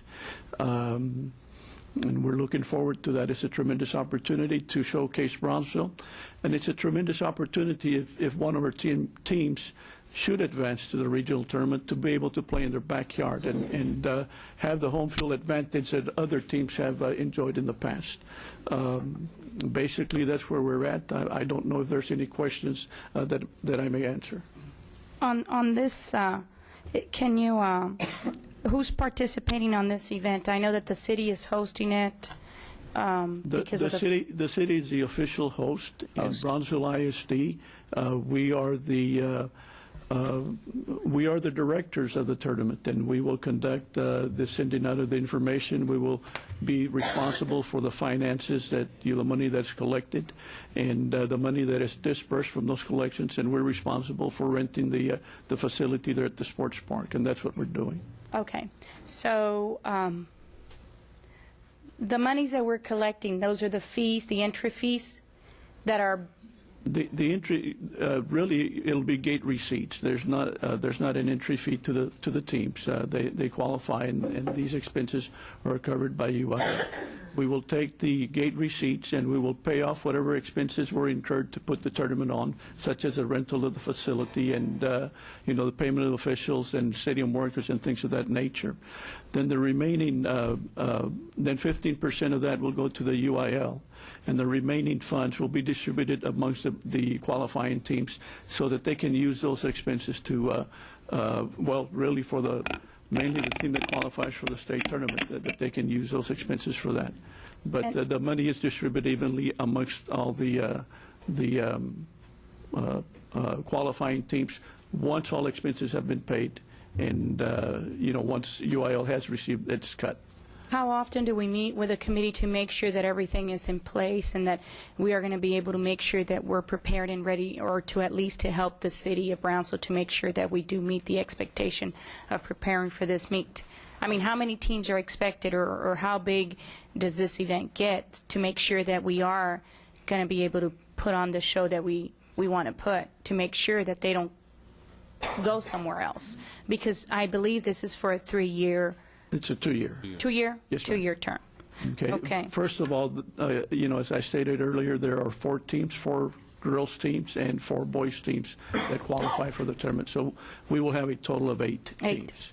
Yes. Last month we met twice with the city of Brownsville, with the Parks and Recreation Department to go over the status of the facilities. As far as a committee, Coach Chavez is handling that, and he's working that almost on a daily basis to make sure that we get all the information that we need to. We're communicating with UIL as necessary. They send us the information. They tell us what we need to do, and we carry those things out. Are we going to be placing bleachers? Are they going to be portable? How is it that it's going to be handled, since I know that there's not that many bleachers out there? The city is building a permanent seating with a capacity of 5,000. And it is permanent seating. They hope to use that in the future for future tournaments, and also to bring in other special events to the sports park. So it's an investment for them, and the regional tournament is a good way for them to kick off introduce the stadium, basically. And it's a tremendous opportunity for BISD to showcase the school district and showcase the city. Yeah, well, that was my concern. I just want to make sure that that the city and the district can work really closely, so we can make sure that if we're hosting this event, that we're all ready and that we will be able to showcase our sportsplex, and that they know that we can do well when we host an event. I don't want for them to get a sour taste and say, no, they weren't ready, they weren't prepared. I just want to make sure that, because there has been some inclement weather that has probably pushed the event a little bit further, to work on the project. So that's my only concern, just to make sure that what is it that is needed, so we can make sure we prepare with the city.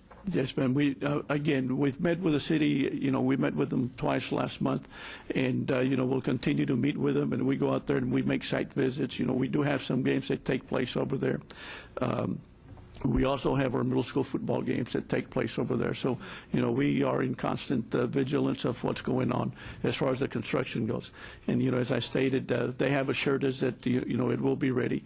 And in meeting with them, it has been very amicable, I'd like to feel that we've been working very close together, and their concerns are our concerns as well. They want to put on a good show. They want to make sure that we do showcase Brownsville, BISD and the city of Brownsville in a very positive manner. Yeah, because they're building lockers, am I correct? They're building dressing room facilities. They're building, and I'm talking about permanent facilities, and they're building permanent restroom and concession stands as well. Okay. All righty. Okay, thank you. Go ahead, Ms. Peña. Well, Mr. Guerra, Mr. Springston, Ms. Perez will be renting the facility from the city, that I understand you to say? Yes, ma'am, that is correct. And that rental fee will come out of the gate receipts. The concession stand will be operated by the city, am I correct? That's correct, and those proceeds will go to the city. Okay, the only thing I would strongly suggest, because I have been to many of the tournaments there, that we make sure that their concession stand is an actual concession stand that really has what the needs of our community is. How can kids go out and watch these sporting events, because we're way out there in the middle of nowhere. And we just want to make sure, if I know it's their venue as far as the concession stand, but we can suggest that they have more than just hot dog, nacho, and a candy. Well, one of the things that we have shared with them is that, we need to take into consideration that we are going to have teams that are coming in from out of the valley that will be traveling, and they will be hungry, and they will, need some food. And, some of these players will be out there, for an extended period of time. And, we expect them to have, plenty of concession stands and souvenirs and things of that nature. Oh, yeah, as long as you stay on that, I would so appreciate it. And also, the fee is going to be the regular fee they would charge anyone else to rent it, am I correct? The fee to rent the stadium, we're negotiating that. Okay. Okay, Yeah. and since, like I said, we have a good working relationship with them. We use their facilities for other purposes. Yeah, they in turn use our facilities for some of the youth league activities. So we feel that we have a good working relationship with them, and we're negotiating what a price that we have seen that is that they pay upstate. Like in San Antonio, the facility that they use there, the San Antonio ISD does rent that facility as well. So we look at all those things. Because I know we have a park director who is real pro children, and that's a benefit to us. And I know this year they plan to bring the Amateur American Baseball Conference World Series for the 7-year-olds to Brownsville, Texas, which is going to be phenomenal to have a World Series event here. So I know that the people in the Parks and Recreation Department in the City of Brownsville are moving in the right direction, because they're moving toward our children. You're absolutely right, and that's why they're interested in building permanent facilities so that they can continue to host such activities as what you just mentioned. Thank you very much. Yes, ma'am. With no further questions, we now go to standing board agenda items. Board calendar, Mr. Springston. Thank you, Madam President. On the 17th, we will have our Budget Committee meeting, as announced earlier, at 5:30. We have Principal of a Day, which is the 18th. Our luncheon is at 11:30 at La Cantera. And then we have Sam's Relays on Saturday the 19th. Scholastic Chess Tournament, and I'm not for sure where we're at on that tournament. Do you know the location, Ms. Pena? I'm sorry, I don't. I don't either. I just look at the website on Saturday morning. Sorry. On the 21st, we have Fiesta Folklorica at 6 o'clock at Sam Stadium. It's also President's Day. On the 24th, we have our early dismissal, BISD Charles Day's Children's Parade. That starts at 2 p.m. And then we have Charles Day's Holidays on the 25th. And then we have our next board meeting coming up on March the 1st. Like February 1st. Thank you, Mr. Springston. The next item on our agenda is the public comment period. This is a time for citizen, staff, or students to provide their comments to the board.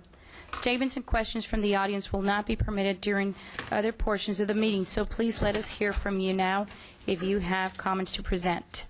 To have your comments heard tonight, your name and the subject matter of your comments must appear on the sign-in sheet, which is located in the rear of the meeting room. Each speaker will be limited to 5 minutes to complete his or her comments. With all due courtesy, the presiding officer will strictly enforce that time limit. If a group of people want to be heard on the same topic, the board asks that they designate a spokesperson.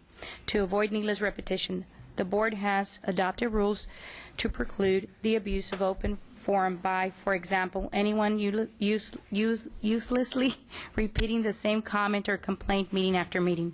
All participants must understand that if your comment in the judgment of the presiding officer constitutes a complaint against an employee or officer, the presiding officer will interrupt and ask you to stop and directly direct you to proceed with the BISD formal grievance procedures, be that GBA, FNG, or GF local.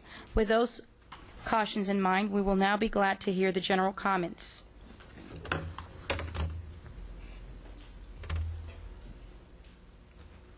So there's 5 for tonight. The first one will be Fernando Ruiz, fixed income securities. Members of the board, Mr. Springton, ladies and gentlemen, my name is Fernando Ruiz. I'm here to inform this honorable members of this board that the people of Brownsville cannot continue to afford the public entities that we have to support.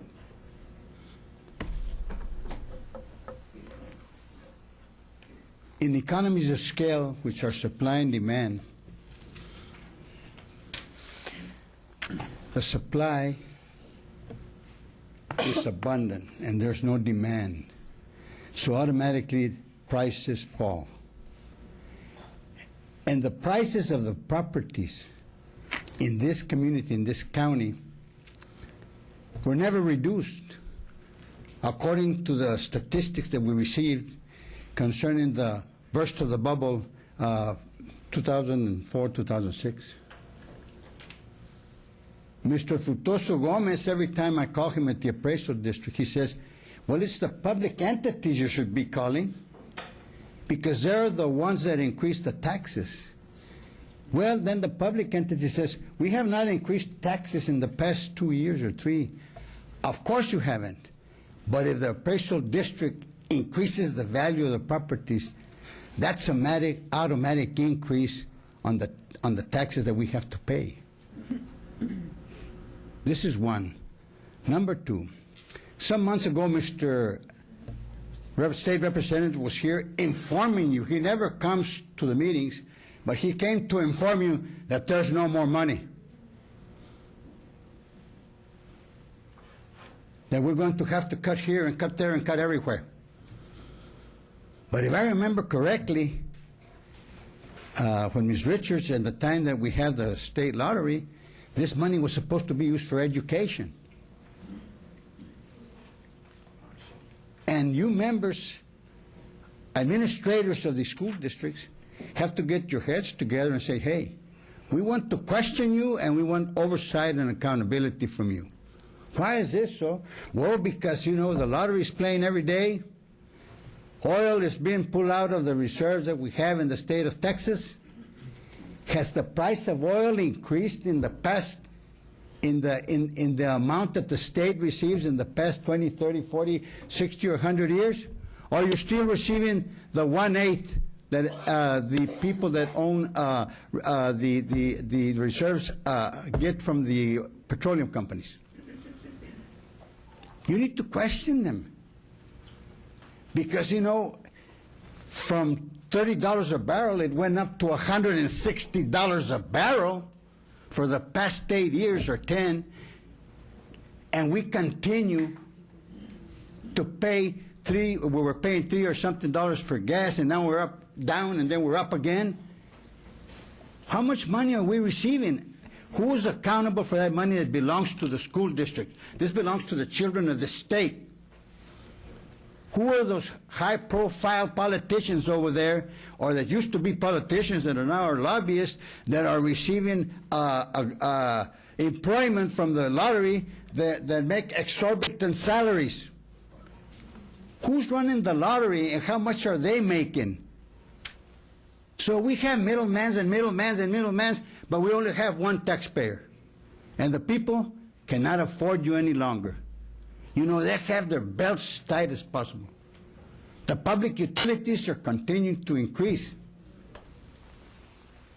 The city wants more taxes, throwing money away like crazy, issuing debt. Municipal bonds. This is the Bible of municipal bonds. It says here that you're supposed to have the blessing of the taxpayer, that you're supposed to place the item on referendum so that we that support you have a voice. Whoever designed this, what's his name? Brownsville Independent School Public Facility Corporation? Who designed this? Are you inventing government now? Is this a special district? Have you searched to find out what you need to form a special district? You need the blessing of the community also. Who are your assessors? Who are your advisors? Because we have seen throughout history that mostly they're wrong most of the time in the federal, state, and local governments. 6 minutes. We have a financial advisor that serves other public entities here in this community. I challenge the administration of every public entity. Mr. Ruiz? Yes. It's already 5 minutes, sir. Wow. Well, those were 5 rapid minutes. Didn't even get started. Anyway, you need new models. You need to reinvent. We can't handle you any longer. Thank you, Mr. Ruiz. The next one would be Mr. Borrego, George Borrego. Miscellaneous.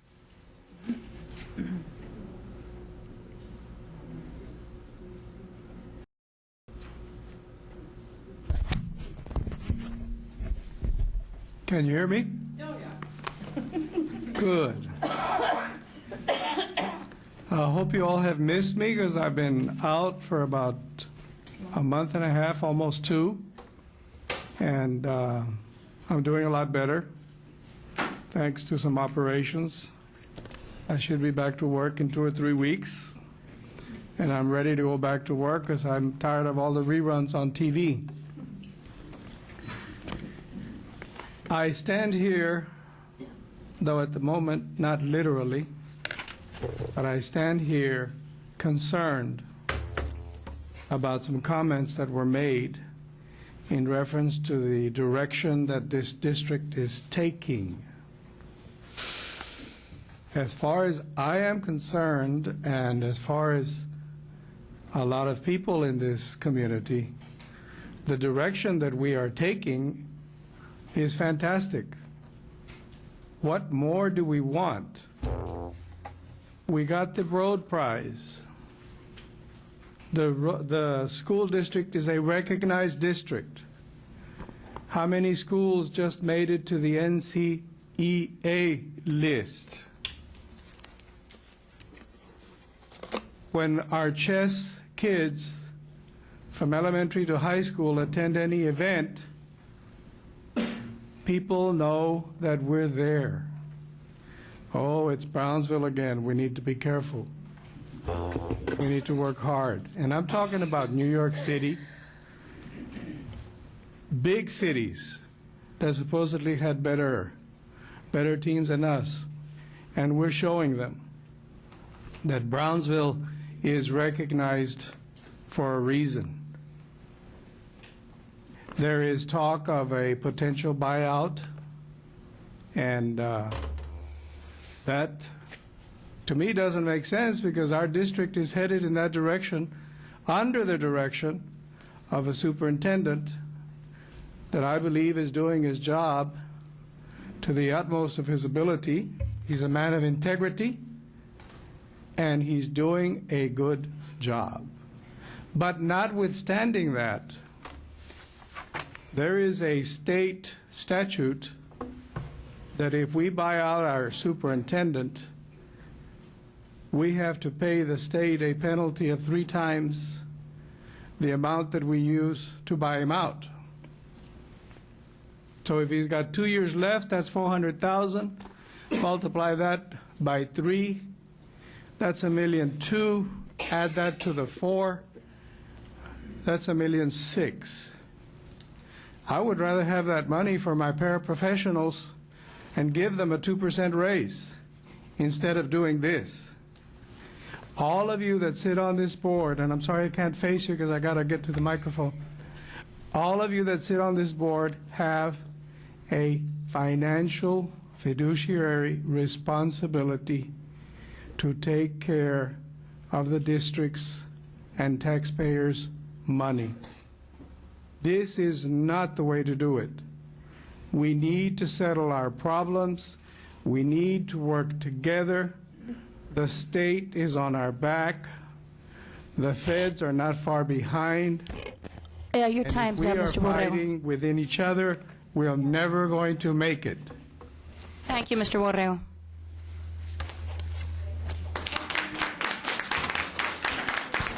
We now go to Patrick Hammonds, miscellaneous.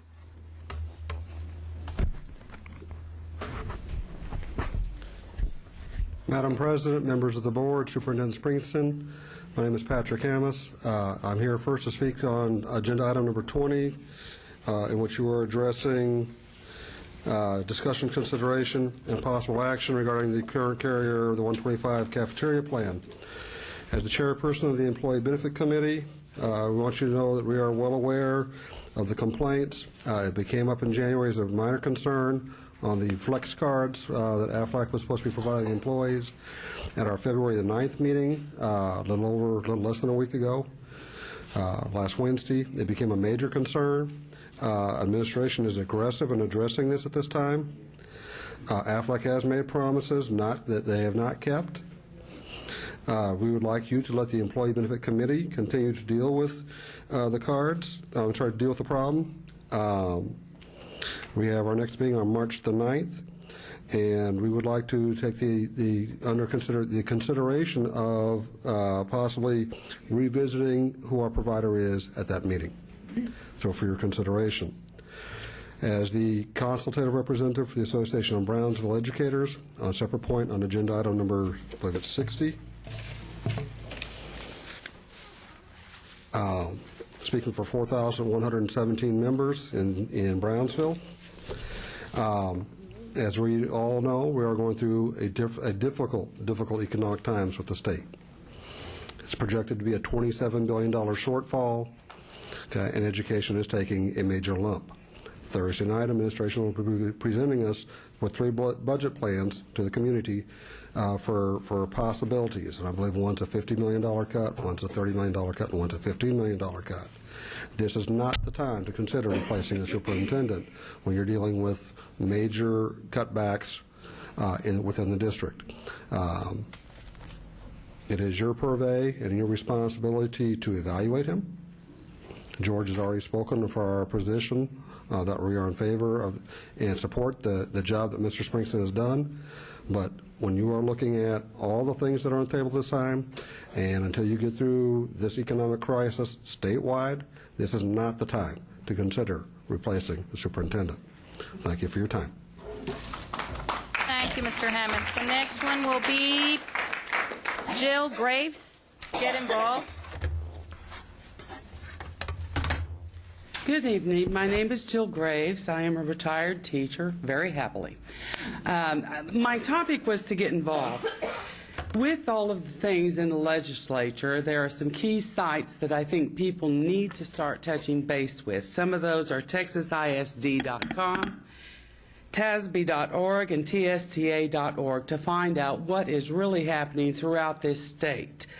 There are a few other things in talking to various friends of mine that have said, oh, they're going to retire, they're going to have a buyout. Well, we found out you really can't call it that. But there are some very interesting articles on today's website as to what they are calling it. But in reference to retirees, or if you think you are going to retire, if you have taught as an adjunct professor And in combination with your teaching, if you're doing it dually at the same time, and if it is your highest year, you need to get that unreported time bought through TRS. It can add to your either highest salaries, or in the case of, in fact, a principal that just left. She had substituted 3 years prior to working for the district. She did not know that was unreported time that she could buy and add to her years of experience, which would add up to that 2.3 years. The other thing, then, talking to a lot of my husband's friends and other people we know, is many people have been in the military and do not know that they can buy up to 5 years of military experience. My husband was very fortunate. I swear to God, they took the time when he was first in the military in the 60s.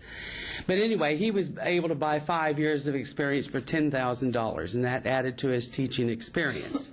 All of this must be done before you retire. The other thing that another lady mentioned is she had been out of the school district or out of the state. You can all have that unreported time added to your teacher retirement, which would help. Not that I'm telling people to retire. But, you know, hey, we did plan well. You know, to be honest with you, we're partially here. We're partially in my husband's home state of Maine. And it sure beats South Texas with the hurricanes. Although, for the last 2 to 3 years we've been up there, we've gotten hurricanes up there instead of here. They are blaming us. But the other little blip I want to say is, please, that budget meeting is the 17th. People get here. They're going to come up with the 3 proposals of the low, the medium, and the high. You've got to become involved. The highest is like 51 million, the lowest maybe 15. They are looking at different ways of cutting things that are really going to cut into this city. The city has 7,000 plus, or not the city, well, BISD. You are a city. But anyway, it's going to cut, and it's going to cut deep, and if people think it's not, I don't think, you know, they just don't believe it. They've got to start paying attention. Those 3 organizations I mentioned have excellent articles. The other thing, in reference to the gentleman, no offense, Ann Richards, I loved her dearly. I knew her. I met her. The lottery was never intended for education, only a partial amount. The same thing happened in Florida. They thought it was going to go to their education. Their classes were 40 and 45 in a classroom, and that was well over 10 to 15 years ago. And the last little thing I want to say is, have you bought your lottery ticket to help us out? I haven't. Help us out. Thank you. Thank you, Ms. Graves. And our last speaker, Elizabeth Johnson, praise for BISD. I'm Elizabeth Johnson. I'm retired from BISD, and I want to say that I'm very pleased that I chose to come here about 30 years ago, because I'm now substituting in Oklahoma, and I can tell you people in Brownsville do not know what a good situation they have. My TRS retirement, and I did not work long enough for 100%, is higher than the highest paid teacher in the state of Oklahoma. Every day I walk into that school to substitute and I see how hard they're working, I feel bad. I mean, it's my choice and I did the right thing, but they're working very, very hard and they do not make as much as I do. And I could sit at home every day and get that. Their substitute pay for a certified teacher is $70. The cost of living there is not less. I know that's what I'll hear. I paid $50,000 more for my house when I bought it there than what I sold my house for here. It's a little bit smaller, about the same age. One of the things that I immediately saw is no matter what they're trying to buy, there's fundraisers, basketball shoes, wrestling, this, that, spaghetti dinners, chili. They just do not have it. There is very little support in many of the schools. The parents do a good job, but there's not much. There is no such thing as a 30-minute lunch, duty-free or anything else. Lunch is 20 minutes usually. Many of the districts around where I am, we've got some that really support it, the small ones, but the more the larger ones, which is a town of 30,000, they can't pass a bond issue. They have deplorable schools. They have deplorable equipment in those schools. They have to have a supermajority. One of the things that, some other things, their band uniforms, they replaced them by fundraisers the last year or two. They were 20 years old. Their instruments are 30 years old. I know that does not happen here, and I'm glad. I'm hoping that the employees here realize that sometimes a little or no raise is better than major layoffs. I know one year when I was working, we got $400, but the next few years we made up for it. We got some very good raises. You've gotten good raises since I've left. Those who are considering retirement, buyout or not, remember, there is no cost of living for TRS. We've got people on the board that know this. There has been no raise for 10 years. There will not be one for 2, and I think probably 4. TRS care is not a guaranteed benefit. They could get rid of that at any time, or the cost of your insurance could go up where we might not be able to afford it. Some people say, oh, my spouse has insurance. There is no insurance from anybody anymore that is guaranteed. But I will have to say that I'm very proud that I've taught in Brownsville. Some of the high school teachers get a little tired when I tell them, well, and they say, well, some of the students can't do Algebra 1 or they can't do geometry. And I said, well, in Texas, they've done it for several years and they've had to. And I also say if Brownsville can have be recognized, right, district, because they are not high income, they are not the whole town is not highly educated. Everybody can. I have seen this district go to where we had way too many unacceptable schools to where it is now, and I'm very, very proud that I worked here. Thank you. Thank you.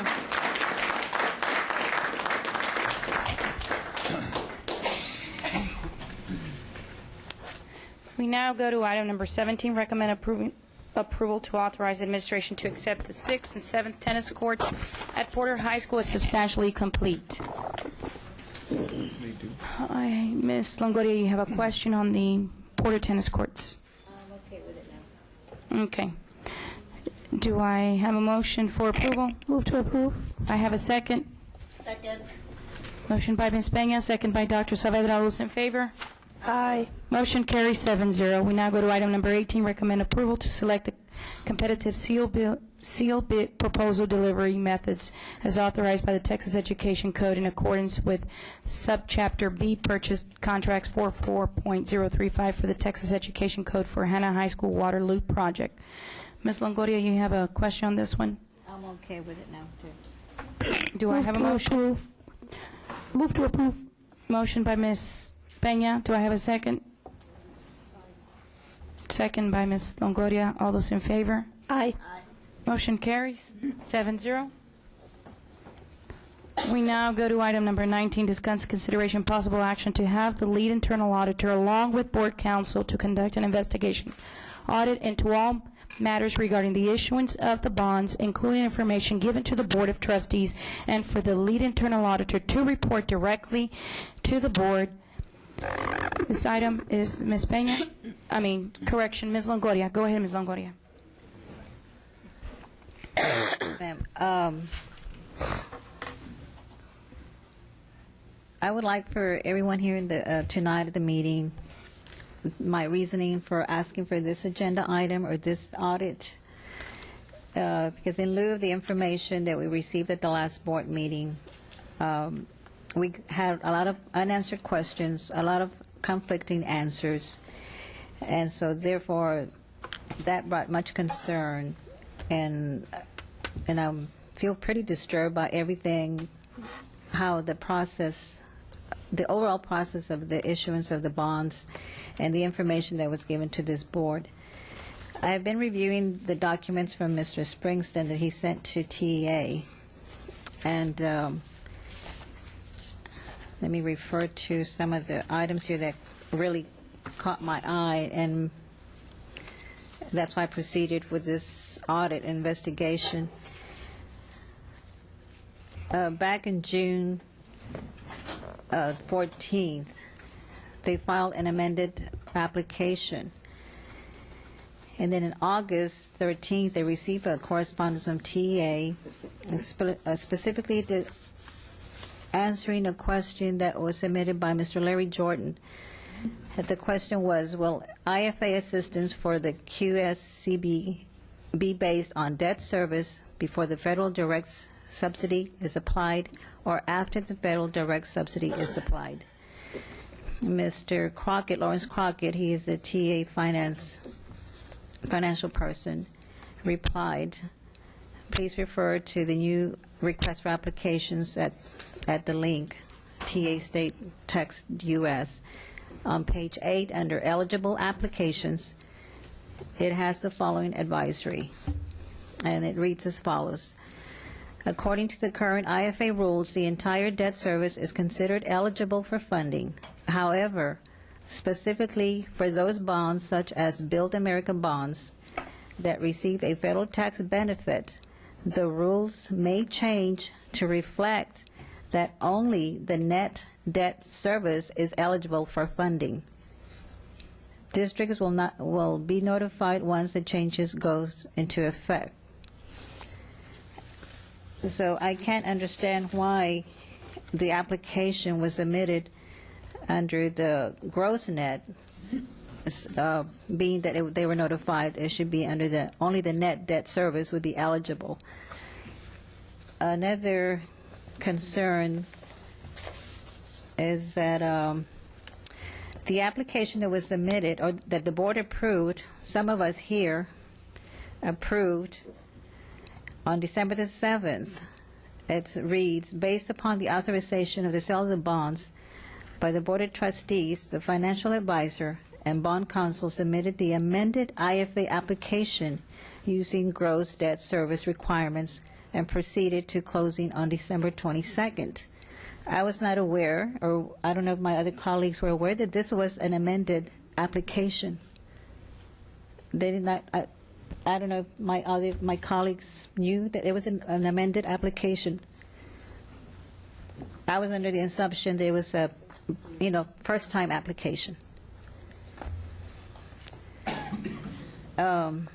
So we had already submitted an original application, and then it was an amendment, and now there's another amendment to the second one. According to this letter here. So I'd like to continue, please. Yes, go ahead, Ms. Longoria.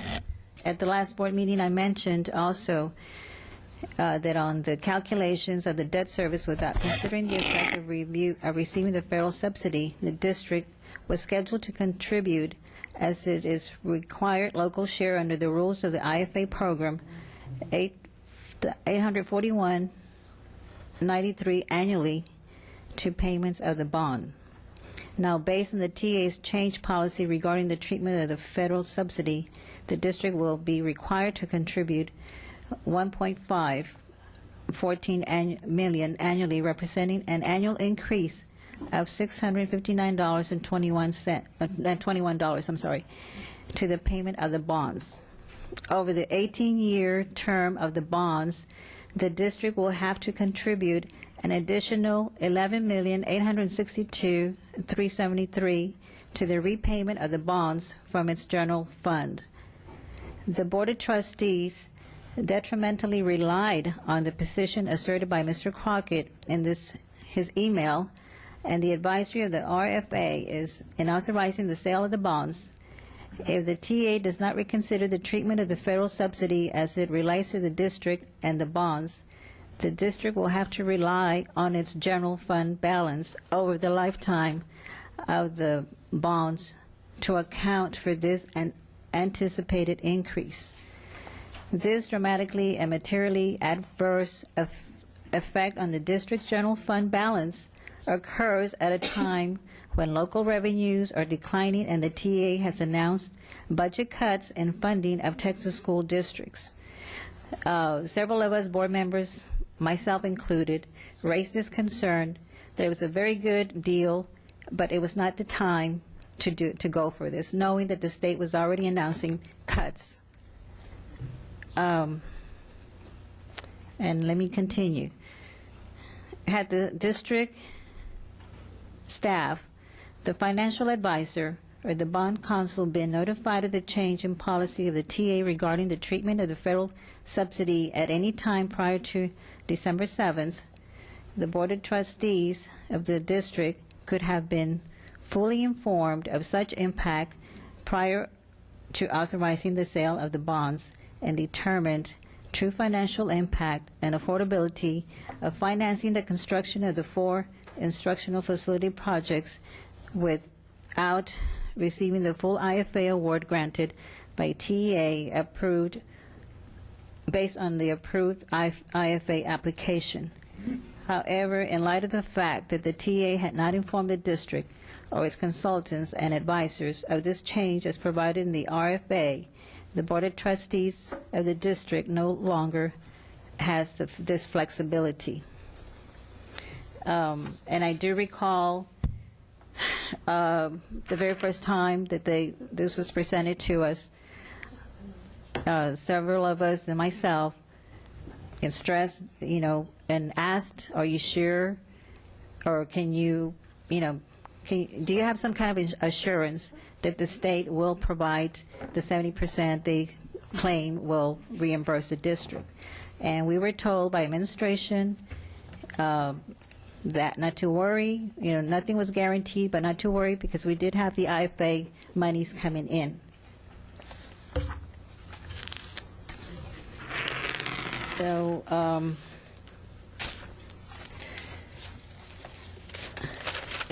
with all of these questions and conflicting answers, and I'd also like to make a note of that we inherited this bond process. This was initiated back since on or before June 2010, and now we have to find a way to resolve this situation. I'm just, afraid of how this is going to impact our students, our employees, and our taxpayers, mainly because none of the public had any input nor voted on this bond, and it is not fair to our taxpayers in Brownsville.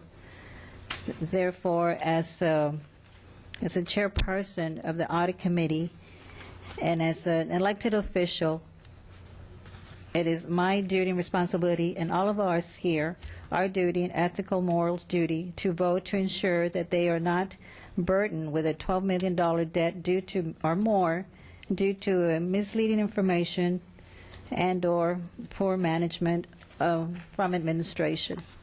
So, Ms. Garcia, with this said, I would like to make a motion to have the lead internal auditor along with the board counsel to conduct an investigation audit on all matters regarding to the issuance of the bonds information and given to the Board of Trustees, and for the lead auditor to report directly to the board. Okay, yes. Point of order, ma'am.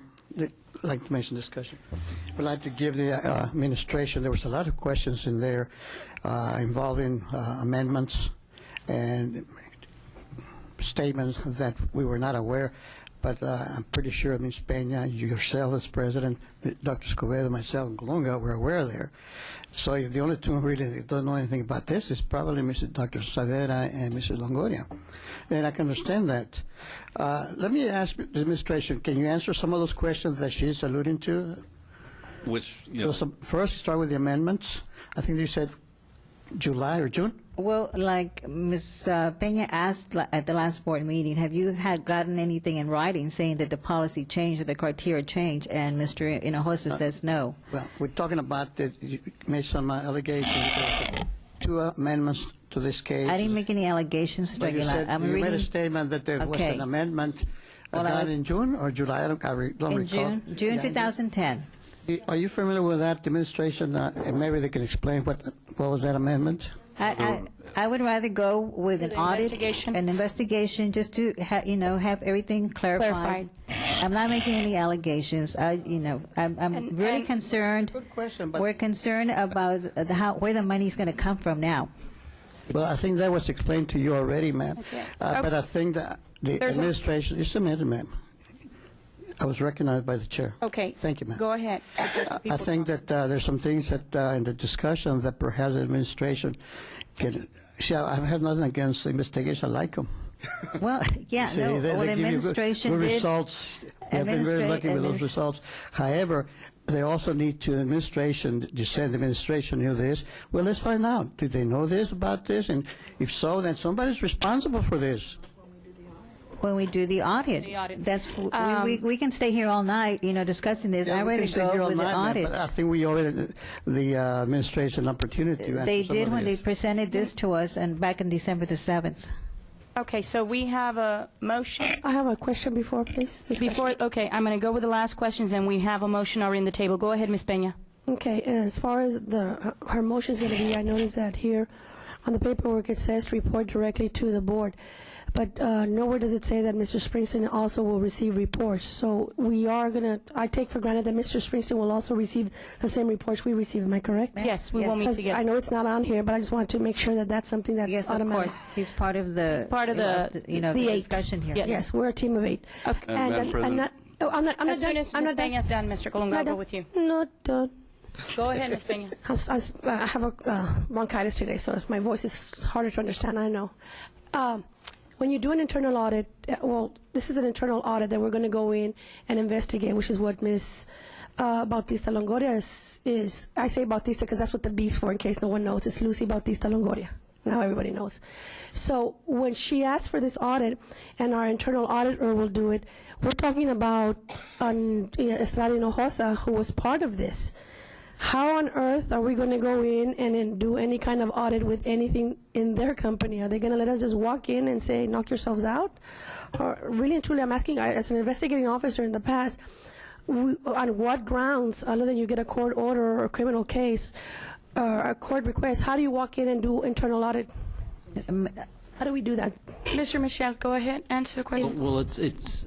I mean, with an audit, you acquire what you can. It's not a criminal Do the best that you investigation. can. There's not a right or authority to subpoena anything. You would simply request the documents that you want. I understand that there's been a Public Information Act request, right, and that much information has already come to the district from your financial advisors. But can you assure yourself that that you have everything? I don't think that's a function of what an internal auditor is capable of doing, or really a district's legal counsel. You obtain what you can.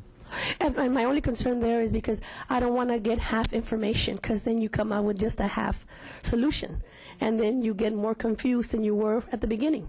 And I want to make sure that we don't end up doing that. And that's what I want to ensure that we cover and we're careful with, because we'll end up looking worse off than where we started.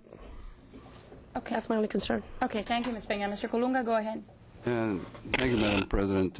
I just wanted to emphasize that by majority vote, the bonds had been approved based on the presentation of the information by the financial advisor as well as administration, and based on that information, it was a lot of discussion and questions that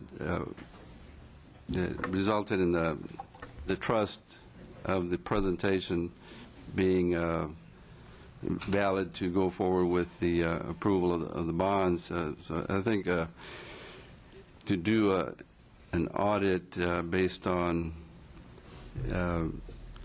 lingering questions would really not serve the purpose of what we had been presented with before.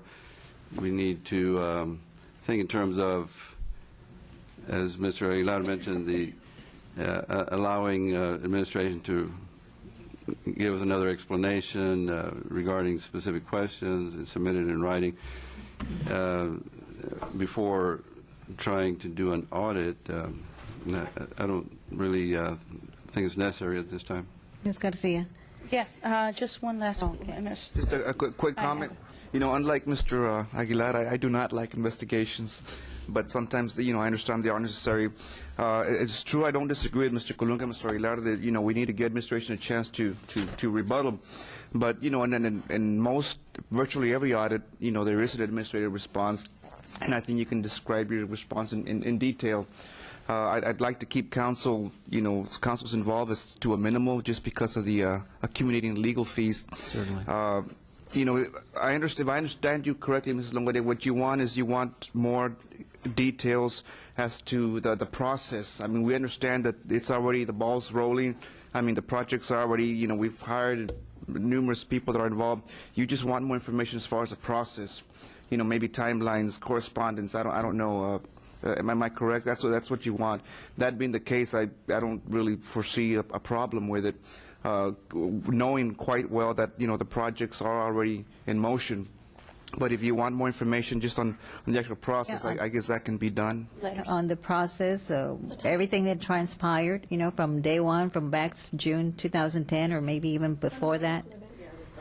Well, let me share this with you, because when I sat in a meeting, I was shocked to what I was listening to.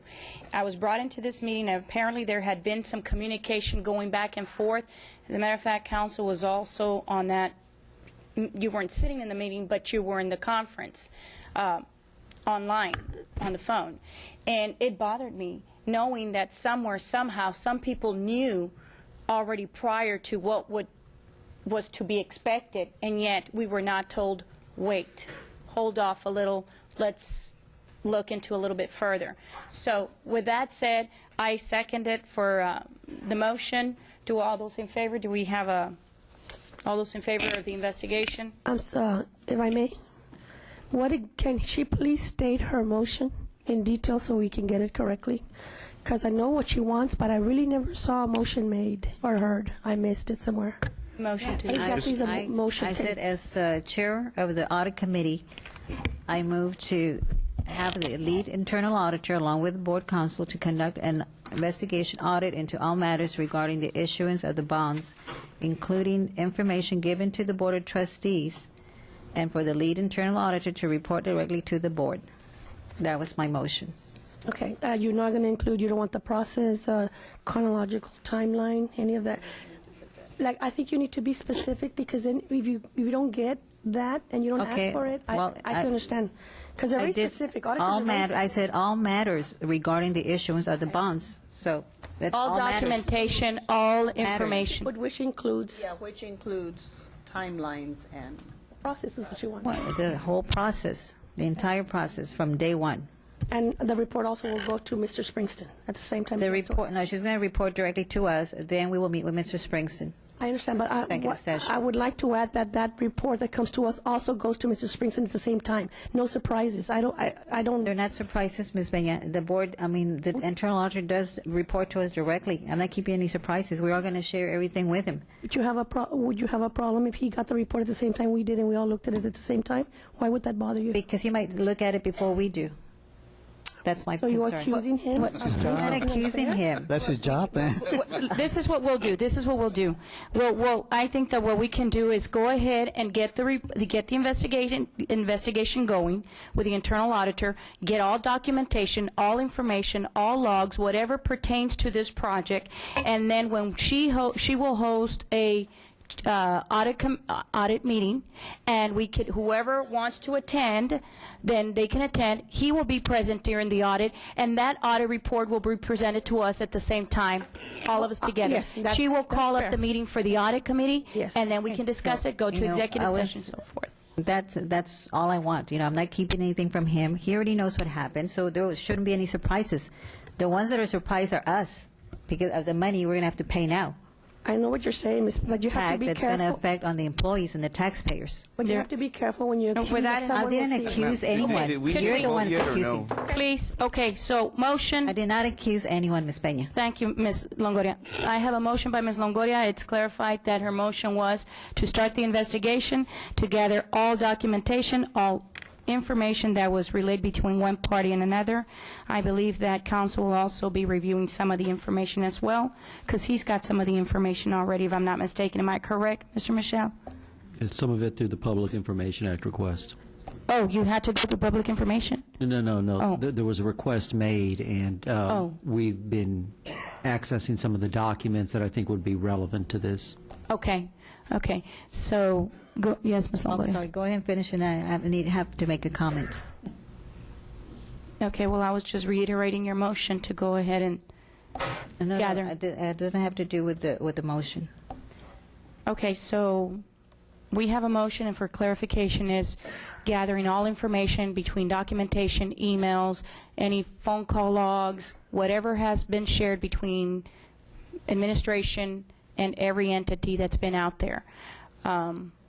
Don't leave anything behind. Everything that pertains to this project must be handed over to the internal auditor, including contracts, if I'm not mistaken, when they came into play, because we were told that the Attorney General was the one that was requesting that all architects and contractors be in play before we even went out and sold the bonds, if I'm not mistaken.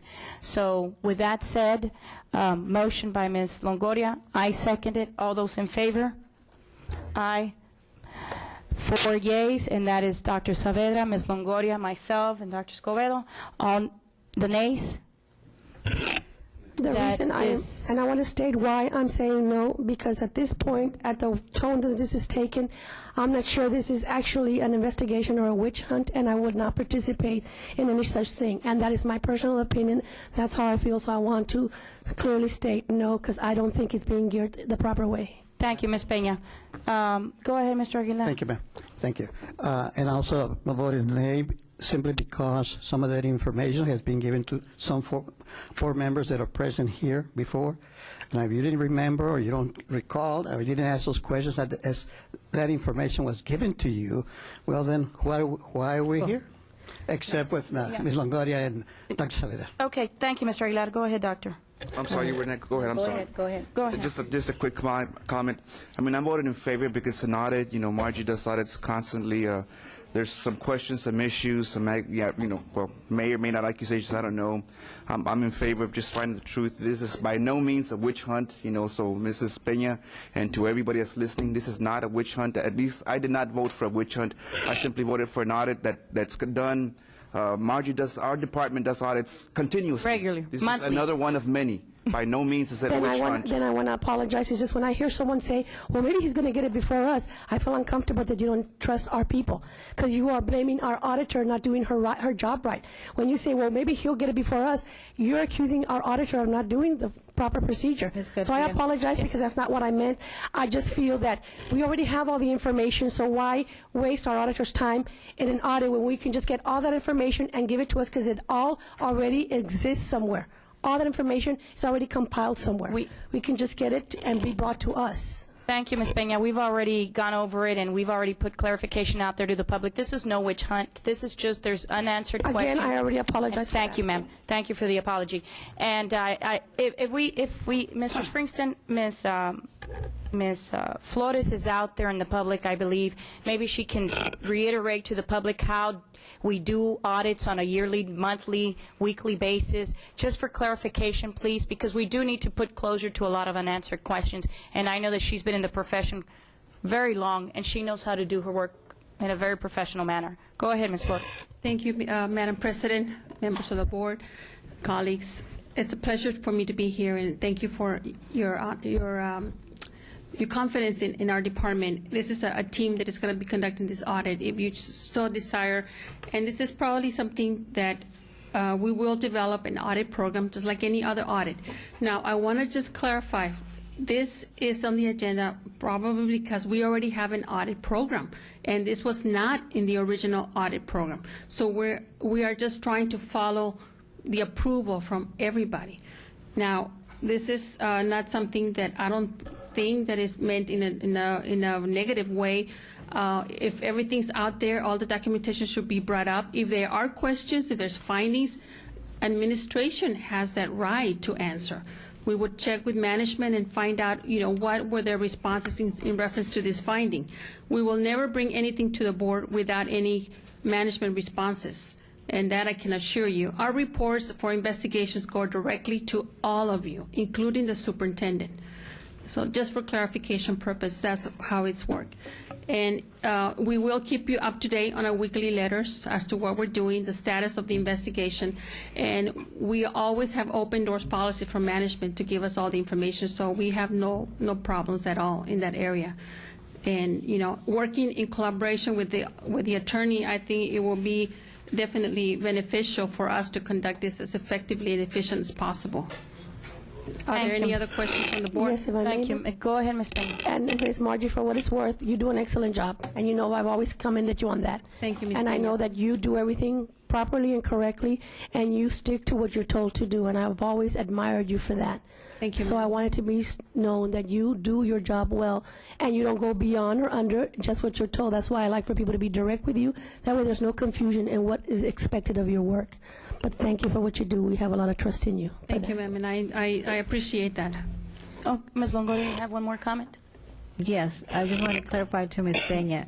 You asked if I was going to let the superintendent get a copy of it. I said, yes, I am. He's part of this. And then you asked, well, why can't he get it before you? And I said, because he will get it first. I said at the same time. Well, at the same time. I said at the same time, ma'am. Sometimes he doesn't get it to us till Friday with a Friday letter. And this is very sensitive, and that's why I would like to get it first, and then we give him a copy. No, I have no problem with you getting it. That's as what I said, and I'm not on a witch hunt. Thank you, ladies. Thank you, ladies. We're moving on. 4 and 3 against. Did you get that, Ms. Pettis? We now move to discussion, consideration, possible action regarding the current Carrier 125 cafeteria plan, board members' request, and that's by me. So I have a couple of questions and concerns. So, Mr. Springston, I will start by the flexibility spending account, the FSA, and maybe administration can help me out. In an FSA, employees may set aside a pre-established amount of money per plan year on a pre-tax basis. The employees can use the funds in the FSA to pay for eligible medical dependent care or transportation expenses. Therefore, this is a pre-tax, the 125 is pre-tax. Am I correct? If somebody can, administration can, or Mr. Whittemore, or somebody from insurance that's out, I don't know if somebody's, Mr. Fuller's here, he can answer that. IRS Section 125 is pre-tax. okay. So, but that, what I read is correct, Section 125 plan. I listened to you, but there may be some other items that weren't read. I don't know. But continue, please. Okay. Let me read to you again the phrase, and let's start taking notes, because I have some questions, because I had too many phone calls regarding employees concerned about how money was already taken from their paycheck, and yet they haven't gotten anything, any cards. I don't know if it's because we didn't meet the quota on the enrollment.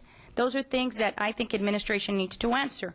So therefore, let me answer that. And you know, and I'm going to agree with you on that. And I think Mr. Hammis also alluded to it. We've had the same concern, and as of last week, we wrote them a second and final letter, a notice that our employees have not received their flexible spending cards. We are up to date on it.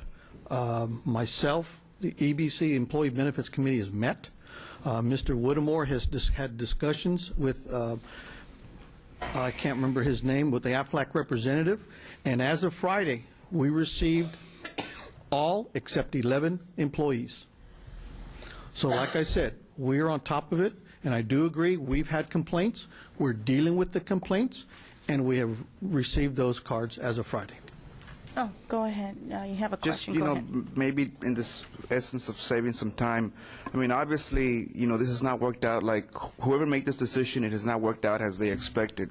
It was better the way things were working more efficiently the way they were before. Am I mistaken, or am I pretty much correct? Again, I don't remember what happened the first year when the prior vendor had received the product, so I can't tell you.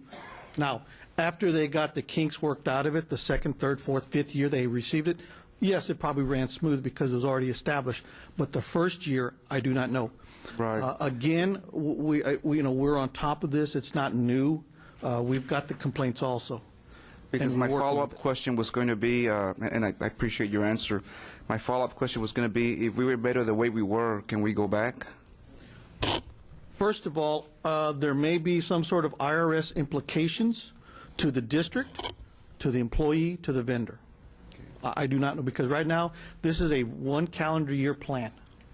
Is that something that perhaps we could look into, like as soon as possible? Again, it's, the Employee Benefits Committee reviewed these proposals. They had presentations. Myself, I'm not going to make a decision for approximately 4,000 or 7,000 employees. I want them to make that decision. Now, we are working with the vendor constantly. And like I said, Friday, we did receive all but 11 employees that were part of the flexible spending account. Thank you. Okay. What is the enrollment for the present FSA? Do you know what's the enrollment for the FSA? No, I don't know the enrollment. Who is paying for the maintenance cost of the FSA? The vendor. Okay. And what is the cost to the vendor? That's part of the package. If they received some products, they would do the IRS Section 125 at their cost. There's no charge to the employee, nor is there a charge to the district. The annual premium for the stop loss is what, $1 million? That's what I recall seeing on the September 14, 2010, when it was presented under the recommend to approve the RFP for stop loss, basic life and ADD, and D insurance for the BISD group health plan and ING. I don't remember the exact dollar amount, but that has nothing to do with the voluntary plan. Okay. So what would be the cost to the? You say there's no cost to the district. The district does not expend any funds. So you don't know the cost of the maintenance for the, what's the maintenance cost for the insurance carrier that has it? All I know is the district does not expend any funds. Explain to me when you say there's no cost, because there's a cost. I know there's a cost, but you explain to me in your field, in your profession, what you know about no cost. Okay, what cost are you talking about? Well, I'm talking about the cost, that there is a cost. There is a cost. I'm not saying there is not a cost. Okay. What I'm saying is the district does not expend any district budgeted funds. This is voluntary. That's why we allow the vendor to meet with the employee. You know that under the flex, the FSA account, it's for medical reimbursement and for dependent reimbursement. How many of our employees, out of 7,000 employees, take benefit or take advantage of this? Do you have a number of how many of those employees Are you Mr. Moya? enrolled? I'm Mr. Chavez. Mr. Chavez, never met you. Are you with AFLAC, the current vendor?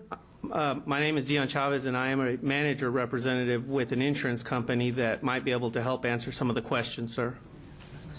Oh, no, we can't. It's Mr. Whittemore. unfortunate that we can't. That's why I think we need to go to presentations before us instead of allowing other people to make decisions, because these are the headaches and the consequences that we have to face and confront when things like these don't go right. And also, you could have given us the questions of how many participants, and we could have easily given you that number. Do you have that, Mr. I could have given you the cost of the vendor. Mr. Whittemore says that he's got the Yes, ma'am. information. Madam President, Go ahead, Superintendent's President. Yes, we have approximately 300 members on the FSA account. 300 members out of 7,000? On the FSA only. And the reason why, out of 7,000, do people know this? I mean, do they know that these are they benefit out of it? I mean, Yes, ma'am. It's presented, and again, a lot of communication flows through the EBC. But to reiterate, if I could just reiterate what Mr. Fuller said and Dr. Escobedo's point, is that we are very much aware of this, and we are unhappy with it. We are going to go back to the EBC to look at this, to make sure it's corrected, because we do share your concerns very much so. If I may, Mr. Whittemore, thank you for your answers. Can you come to us with that so we can kind of make a decision? And I'm going to ask, I'm sorry to interrupt, I'm going to ask you the same question. You know, if we were better the way we were, can we go back? Again, we can look, again, that's part of our intent, is to go back to the EBC here at the March meeting and to look at what occurred. And again, to reiterate what was discussed at our last Board of Insurance Committee meeting, sir, we are coming to you as part of that process that was explained. We are coming to the board in the future on this. Like how soon you think we... Well, we had discussed going out for the dental, the vision, the disability, and the life. Here, we've got a vote actually from the EBC to go out and look at those products. And again, we will go to the EBC, and if they decide to look at this product again, we would recommend doing that at that point. What about the ad hoc, insurance ad hoc? Is it possible for you to go to them? I mean, these are healthcare professionals and insurance professionals that know the industry, and employees. Are you going to be able to meet with them in the extremely near future? Well, again, since these are voluntary products, Doctor, I would recommend that we try to utilize the EBC since we built them up, and we have a very strong following right now, and they are very much involved in this. And again, it's something that we would like to go through here, and then again, we'll follow the direction, work with administration, and this will be fixed pretty quick. Thank you. I mean, I'm not sure that I like your answer, but I thank you for your answer. I mean, you seem to be gun-ho on the EBC or we are, and that was again at the direction of the board last year, and I think it's something that's working very well. You know, this time there were some promises that weren't kept, and we will hold people accountable. And Ms. President, that's what I was going to ask, if I may, because we're going to have the insurance committee, and we have the employee benefits committee. So they're pretty much going to be working kind of on the same thing. Will one interact with the other? Because we don't want to do away with one and just leave the other, because the actual one is going to be affected is the employees themselves. And may I respond, Ms. Garcia? How do you see that, Ms. Carpus? Go ahead, Mr. Whittemore. Okay. Again, with the EBC, when we reestablished that group, we really looked at it as a group that will focus on their benefits, the voluntary products. Okay. It was my understanding more the ad hoc would focus more with those others, the health-related insurance, and things like that where district funds are expended. And again, we have a lot of confidence in this group, and there's about 70 members, and they've been taking their duties very serious. And again, we are taking this very serious also. And we understand your concerns, and we will be right on it. Well, it's good that it's being brought up now. That way there won't be any concern that maybe the other committee will want to take over the employee benefits committee when we already have someone that just focuses on that, because it's all voluntary. Absolutely. So thank you for that point. I appreciate it. But we have this. And I have a question. Yes, ma'am. Do we have any signed document anywhere that binds the district or, just any sort of documentation that says that we're here to provide the service and we were allowed to provide the service? And if an employee signed off on it, that's my concern, because that employee is the one that's signing off on behalf of us or on behalf of the administration. And to answer your question, there is no signed contract by administration. There is an agreement whereby the funds are distributed through them from the payroll deduction. But we do have a letter from AFLAC that there is no contract with the district at all. So there was never any action or board approval on this item, period. The action was taken by the employee committee. That's correct. Yes, ma'am. But you see that I think that's a concern to us, because employees call us, and then at the end of the day, administration going to say, well, the employee committee decided. And I think that's where we need to be very, very careful, because we're still there. Our employees, again, we're going back to how our employees are deducting from employees' payroll to make sure that AFLAC or whoever the carrier is gets paid. And under the IRS, that 125, we have to abide by certain procedures. So that's why it's very hard for me to understand that this is just being done just like that. Well, ma'am, I understand what you're saying, but administration will never, ever try to put anything and throw responsibility at the committee. We work in conjunction with each other to get the best products for them. We both acknowledge that there was something wrong with what transpired here due to promises not being kept, and administration in conjunction with the EBC will look at it immediately. I think what we need to do is give them a deadline. 7 days from now, the board brought it up to your attention, and if they comply, fine, and if they don't, then we need to do something for our employees. We're here for the employees, not for the vendor. If the vendor's the one that's trying to take advantage of us, I think we need to start putting our foot down and working with people who are willing to work with us and the employees. Yes, ma'am, and a final notice was sent out Friday via FedEx, and it is being addressed. Yes, Mrs. ma'am. Gates, are you giving him 30 days, 20 days, 10 days? It was within 5 days. And we Well, I'm received happy to hear that 5 days. Friday. We lack 11 employees as of today. Yes, ma'am. 11 employees with what? No cards? Yes. Yes, ma'am. Ms. Perez, Yes, I have go a ahead. question in reference to that committee. The benefit committee, do they have a set of bylaws that they? Yes. Yes, ma'am, they do. Okay, here goes an important question on my thought. Yes, ma'am. When we have committees that are formed, and then we have, like Dr. Escobedo suggests, make your bylaws. We let them get together. It's going to be their committee, their bylaws. And then their bylaws, they don't have to report to us. They don't have to report to us because we gave them that freedom.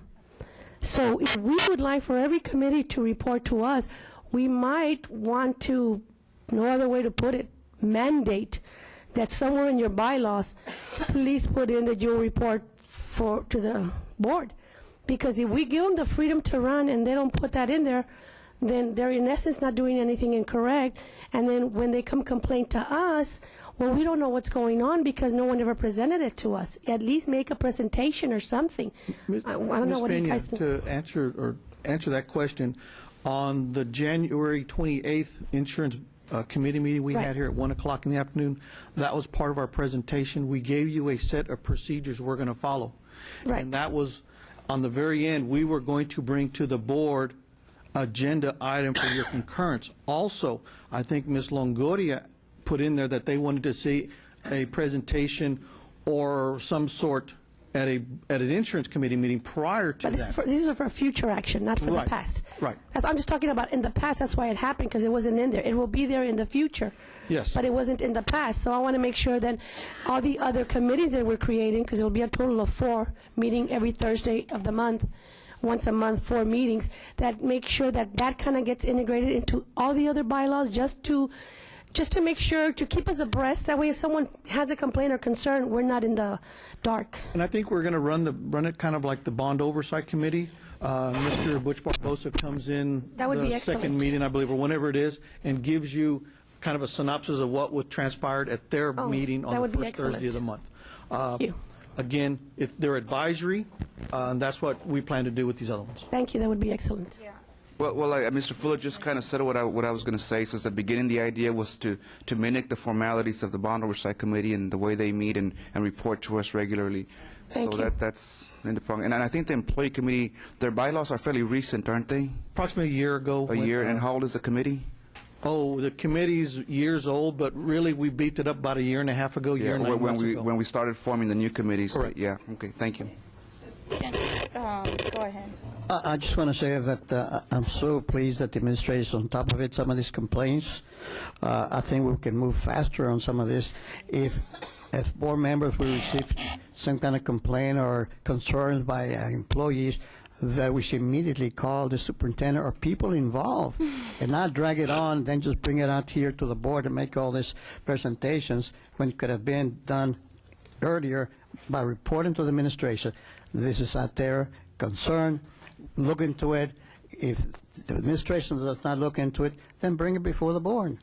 But I think we can speed up some of these things if all of us would just let the administration know what's going on. Thank you, Mr. ma'am. Aguilar. And for the record, yes, these items, these concerns were already brought up to administration, but we needed to bring it up so we can make sure that it's taken care of. So thank you very much. And apparently did, huh? Thank you. Thank Thank you so you. very much, Mr. Aguilar. Now we move along. There was no item, on that item, there was no action taken. Since we have 5 days to give the insurance company to, I guess, get all the cards together. Now we go to item number 21, discuss consideration possible action to submit a board resolution in support of Dr. Cristina L. Saavedra application for the National School Board Association Council of the Urban Boards of Education, which is the CUBE Steering Committee. And on that one, gentlemen, I believe we all received a package regarding school board members that would be interested in participating or that would be good to serve on this committee for the purpose that they would bring to our district information at the national level. So move. thank you, Mr. Aguilar. Second by Ms. Peña. All those in favor? Aye. Can I vote for my? Motion carries 7-0. And let me read the board resolution in support of Dr. Cristina El Saavedra application for NSBA Council of Urban Boards of Education Cube Steering Committee, whereas Dr. Cristina El Saavedra faithfully served as an assistant secretary of the board, trustee for Brownsville Independent School District, and currently has a 4-year term to serve. Whereas Dr. Cristina El Saavedra is proactive advocate of urban education who brings over 30 years of public school education experience to her service as board member, whereas Dr. Cristina El Saavedra is a board member from Cube District in good standing with the Texas Association of School Board, whereas Dr. Cristina El Saavedra has committed to the time travel and the 3-year commitment necessary to successfully participate on the Cube Steering Committee, including attending mandatory meetings and each of the major Cube conference. Now, therefore, be it resolved that this Board of Trustees does hereby extend their full support to Dr. Cristina El Saavedra to participate and serve on the NSBA Council of Urban Boards of Education Cube Steering Committee. Be it further resolved that this 15th day of February that the Board of Trustees of the Brownsville Independent School District by majority vote 7-0 approves this resolution and therefore authorizes Dr. Cristina El Saavedra to submit her application to serve on the NSBA Council of Urban Board of Education Steering Committee. Thank you, and good luck. Thank you. If I may make a comment, I would like to thank Mrs. Bertha Pena's office for helping me with this application. She and Dr. Atkinson assisted and helped put it all together and compile it for me, so thank you very much. You're welcome, Doctor. We now go to item number 22.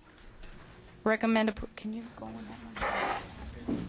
I'll take over as temporary chair. Item number 22, recommend approval to pay Janak and Associate Architects Incorporated $40,366.80. Daniel Breen Elementary School, D. Wilson Construction Company, $1,174,884.25. Daniel Breen Elementary School, Rapid Kisser Construction Incorporated, $11,213.55. Daniel Breen Elementary School, for a grand total of $1,222,429.20 to be paid from local maintenance funds. 109 qualified school construction bonds. I'll open the floor for discussion. Any discussion from the board? If not, do I have a motion to approve? Second. I have motion to second. All in favor? Motion passed unanimously. The record reflects 2 absentees. Moving on to item 32, recommend approval to continue with a clinical affiliation agreement with Valley Regional Medical Center. I'll open the floor for discussion. Discussion from the board. If not, do I have a motion to approve? Motion by Mr. Aguilar, second by Dr. Saavedra. All in favor? Aye. Motion passed unanimously. Again, 2 absentees. Item 37, recommend award bid number 11-081, Aquatic Center Supplies and Maintenance District wide to several vendors, an annual bid. I'll open the floor for discussion. Discussion from the board. If not, do I have a motion to approve? Move to approve. Motion by Mrs. Peña, second by Mr. Aguilar. In favor? Motion passes. Again, 2 absentees. Item 40, recommend approval bid number 11-085, printing supplies and related item district-wide to several vendors and cast lots for item 17 and 31 of said bid, annual bid. May I have the envelope? May I have the envelope, sir? I guess I'll move here temporarily. Like the Academy Award. I'll take one. And it is Curtis 1000. You got it? Curtis 1000. We have one more cast lots.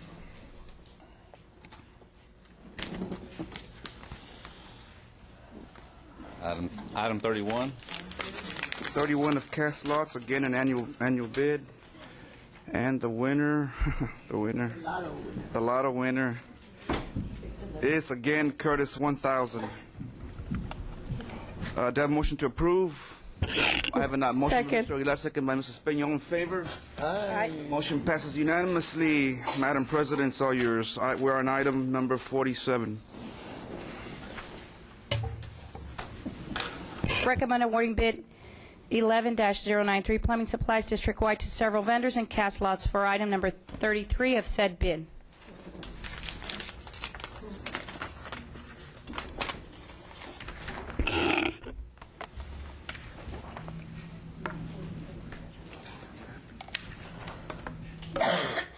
It goes to Ferguson. Item number 33 goes to Ferguson. Bid number 11-093. We now go to item number We need a 48, motion? recommend, oh, do I have a motion? Move to approve. Motion by Ms. Peña, do I have a second? Anybody? Second. Second by Dr. Saavedra. All those in favor? Motion carries 6-0. Item number 48, recommend awarding bid.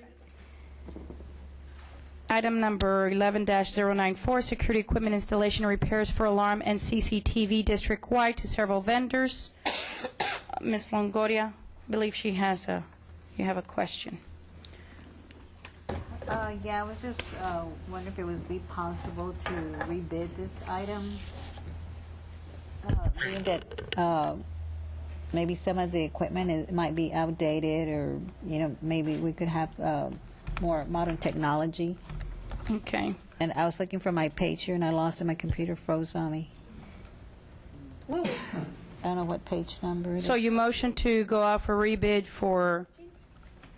to make sure that rebid? Yeah, to go out for rebids.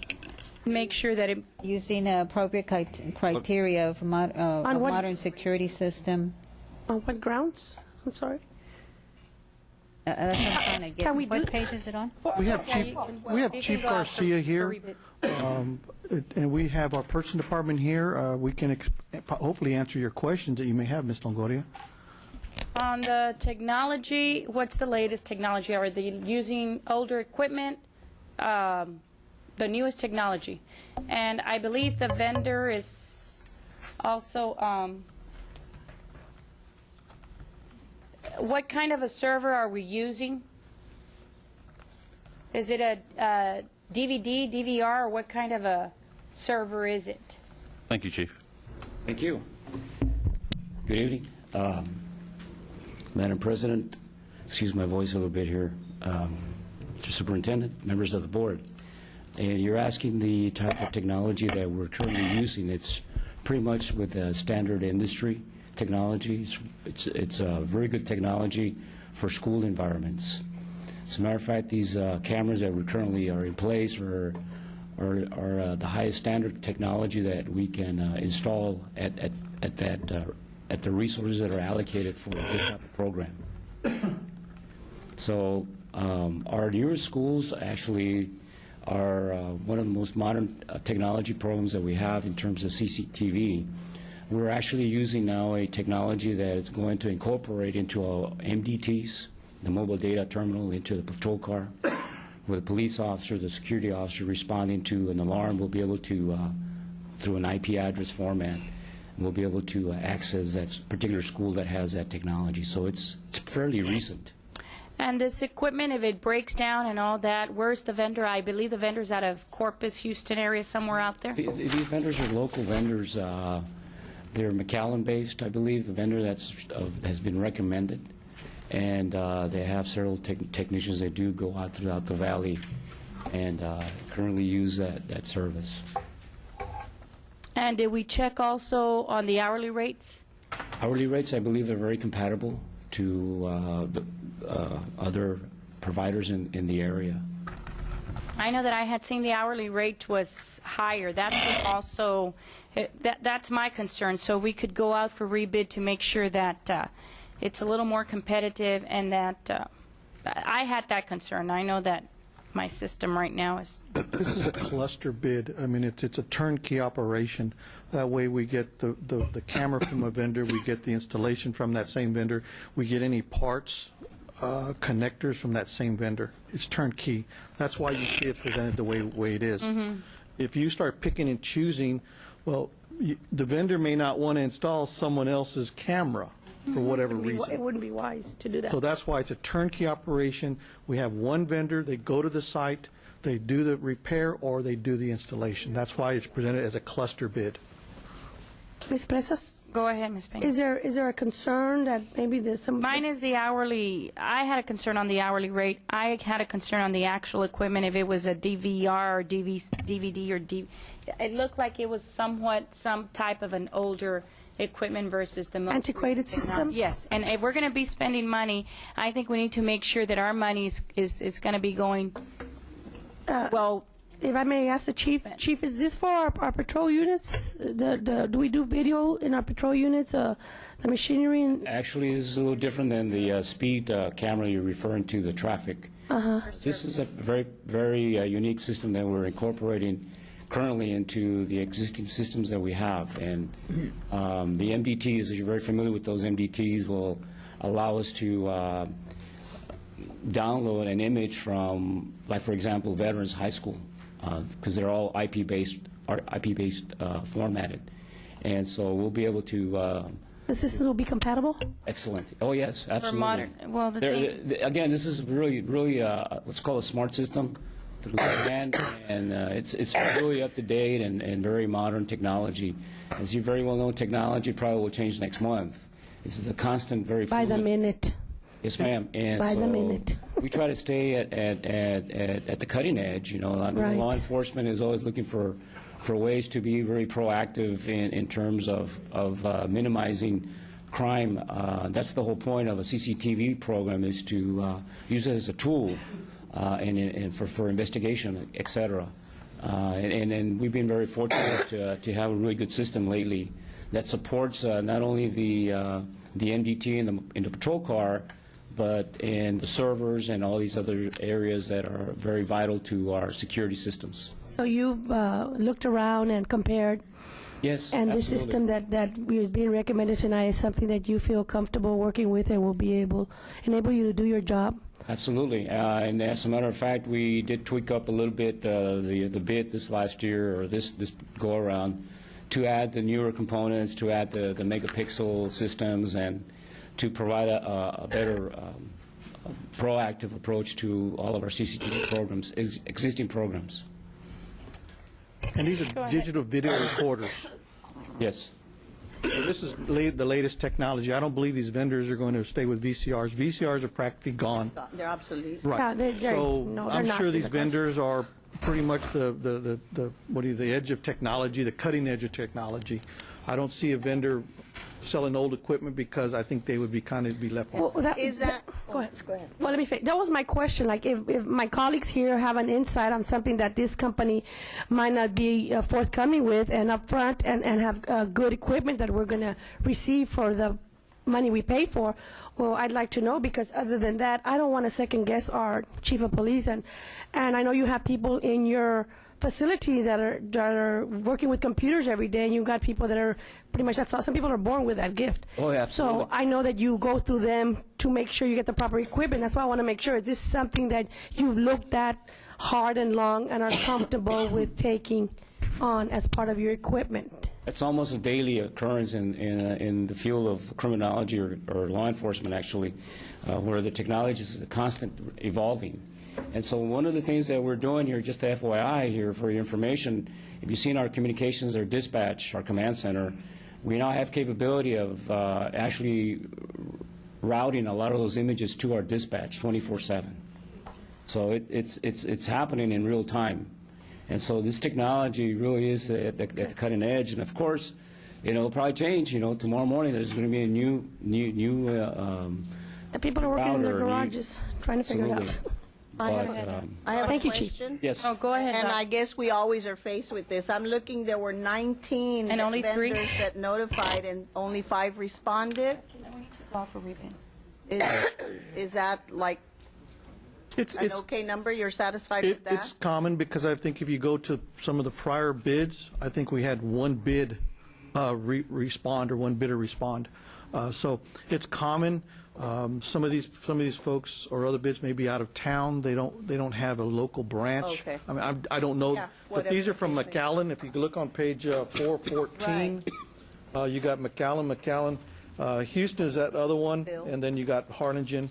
So again, but that Houston one is the third vendor. So most likely we're going to go to the first vendor and or the second one of choice. Okay, thank you. Go ahead. It's just a quick question. Chief, are we still Doc? using DVRs? Pardon me, Doc? Are we still using DVRs? Do we still use DVRs? No, sir. Are we still using DVRs?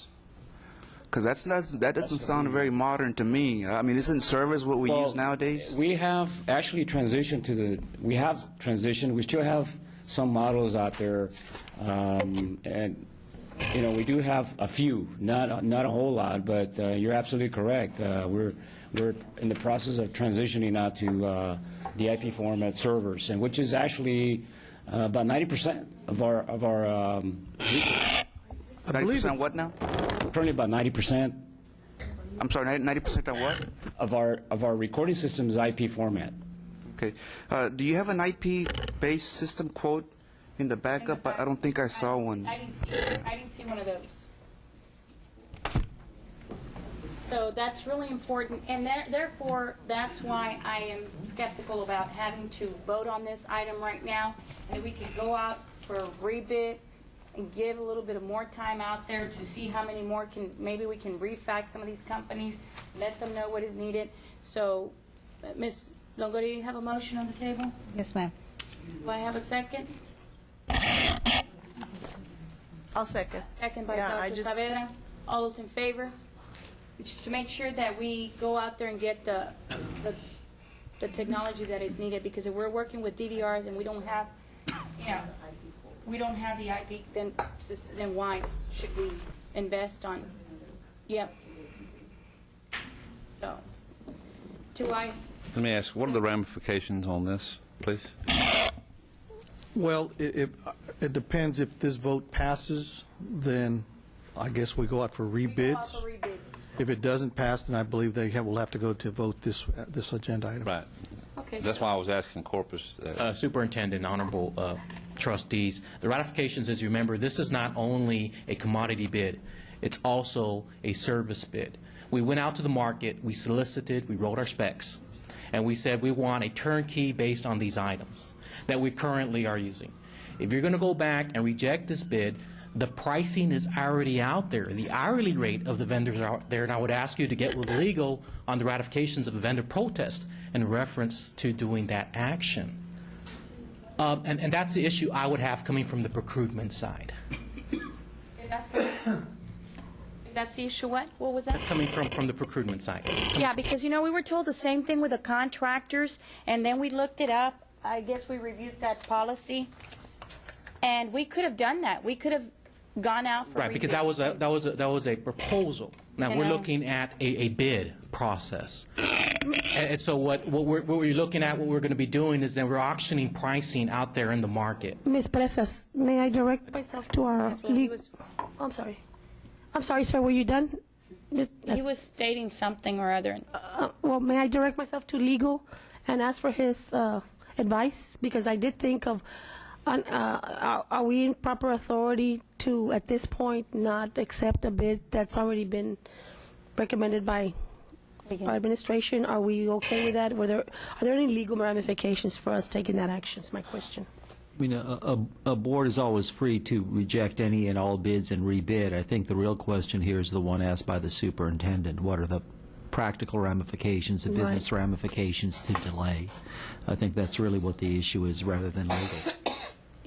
Well, then, Ms. Presas, if I may ask Mr. Corpus, is there a service contract that's out there now or something that's going to be stopped, or what exactly specifically are the ramifications? I was just talking to Chief right now, and I feel that there is a % discount in there. So if you're looking at an IP system that's needed, that the Chief would need, then he can go actually use that line item to actually get that item. So that's within the actual service bid.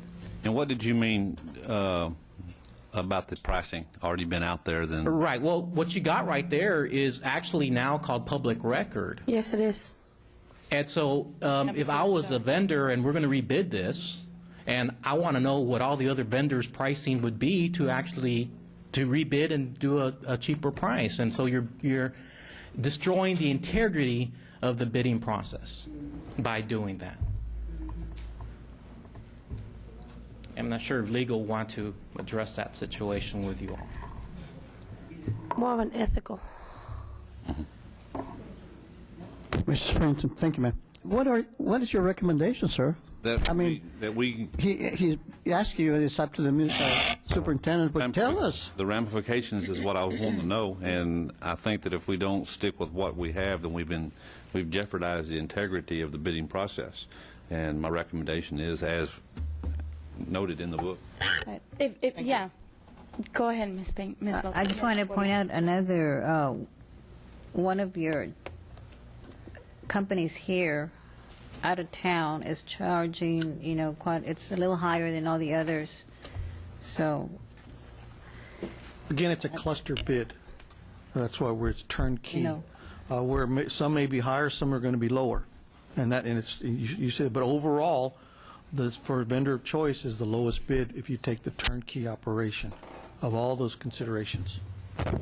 you don't take the man-hour cost.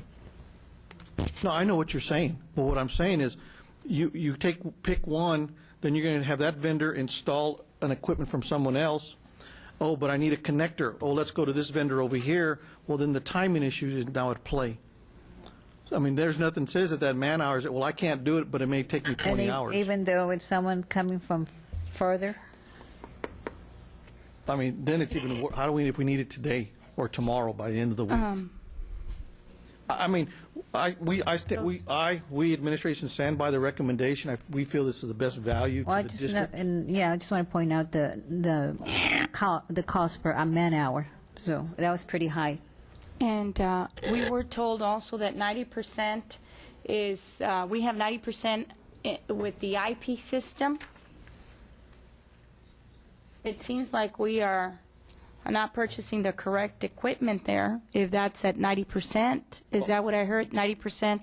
Actually, what we're doing currently actually is like the newer schools have all the IP formatted systems. We do have a few out there that are purchased by other departments. Remember, this is a bid that other departments also use. And like transportation, for example, has used this bid to purchase their in-house cameras. Of course, we sort of provide their with some consultation and advice on some of the actual placement of a camera. But we do have some systems out there that are in a transitional mode that will be IP format through a server. And I'd say a good over 90% of those systems are already in place. Go ahead. Chief, Sir? do you have any plans to replace all those things that you're saying that needs to be replaced? We do, Mr. Aguilar. And of course, it all comes back to the allocated resource to do that type of work. And every year, it is a budget issue. It's a resource that we go in there and we do the assessments, and yes, we will transition into those modern server systems. Yeah, but if you know, I'm pretty sure this has been going on for quite a while now, that replacing. So I would figure that you probably have designed a plan to start replacing some of this old equipment. We've actually... Because actually, all equipment is all throughout the school district, including computers. And if you don't have a plan to update in this technology, which we'll never be able to do that. But so if you say there's still some out there, I hope that in the future you also start looking, even your limited resources, instead of buying 5, buy 5 but replace the old ones, 2 of the old ones, so eventually you'll catch up with it. Some kind of a plan that you might have to alleviate this question that Dr. Escobedo was referring to. Yeah. Yes, sir. Thank you. Okay, so... We do. So we can't go out for rebid, but because we all still have so many questions, and that's what keeps happening to us. We keep rushing, and we have questions, and we're not happy with it. Tabling it, I think that would be better for most of us that are up here questioning. I know that the IP just... like Mr. Aguilar just said, and then if we're going to go out there, I would prefer that we get what we need and then, just give it time. I mean, I don't think there's a deadline, so I would prefer that we do it that way, as a table, and then just give us a little bit more time, bring it back, If and you got then any we questions, let me know, and then I can get answers to whatever. Go back and forth to the departments that need it, like the 90%. I mean, I didn't know that we had that. I mean, wow. I mean, we need to really start upgrading the campuses that don't have the technology. And just recently, when we were being questioned about that HEB, that was one of the questions. How are you guys keeping up with the technology and the change that's coming? So with that said, would you consider, Ms. Longoria, the tabling of the item? think you already got a motion on the table. You have a motion, so motion to table, second by No, the Dr. first motion. We have to vote on the first motion You want- because it was first and second, so. Yeah, but You may withdraw your motion. Yeah, you Withdraw can your withdraw it. My motion you withdraw the motion to rebid and from the just table. rebidding. You can do it by consent, is By what you need to consent? do, because once you have a motion, you have a second, it's on the table, but typically, just by consent, you can withdraw it, unanimous consent. Okay, so then it passes to withdraw by consent. By unanimous By consent. unanimous Obviously, if consent. anyone says differently, then Okay. you have to have a vote, but Everybody- otherwise, No. you can move, and then it clears the table, so to speak, and you can move to take your next action. Thank you. So everybody's okay with the consent of tabling the item then. So, Ms. Longoria, you want to put your motion again, ask for Yes, the table? I move to table item number 48. Do I have a second? Second by Dr. Saavedra. All those in favor? Aye. Motion carries. I abstain. One abstain. 6 with one abstain. We go to item number closed session, personnel matters now. We'll discuss item 57, 58, 59, 60, and 61.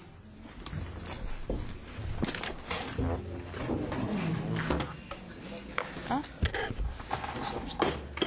It's 9:05. We'll be going into executive session.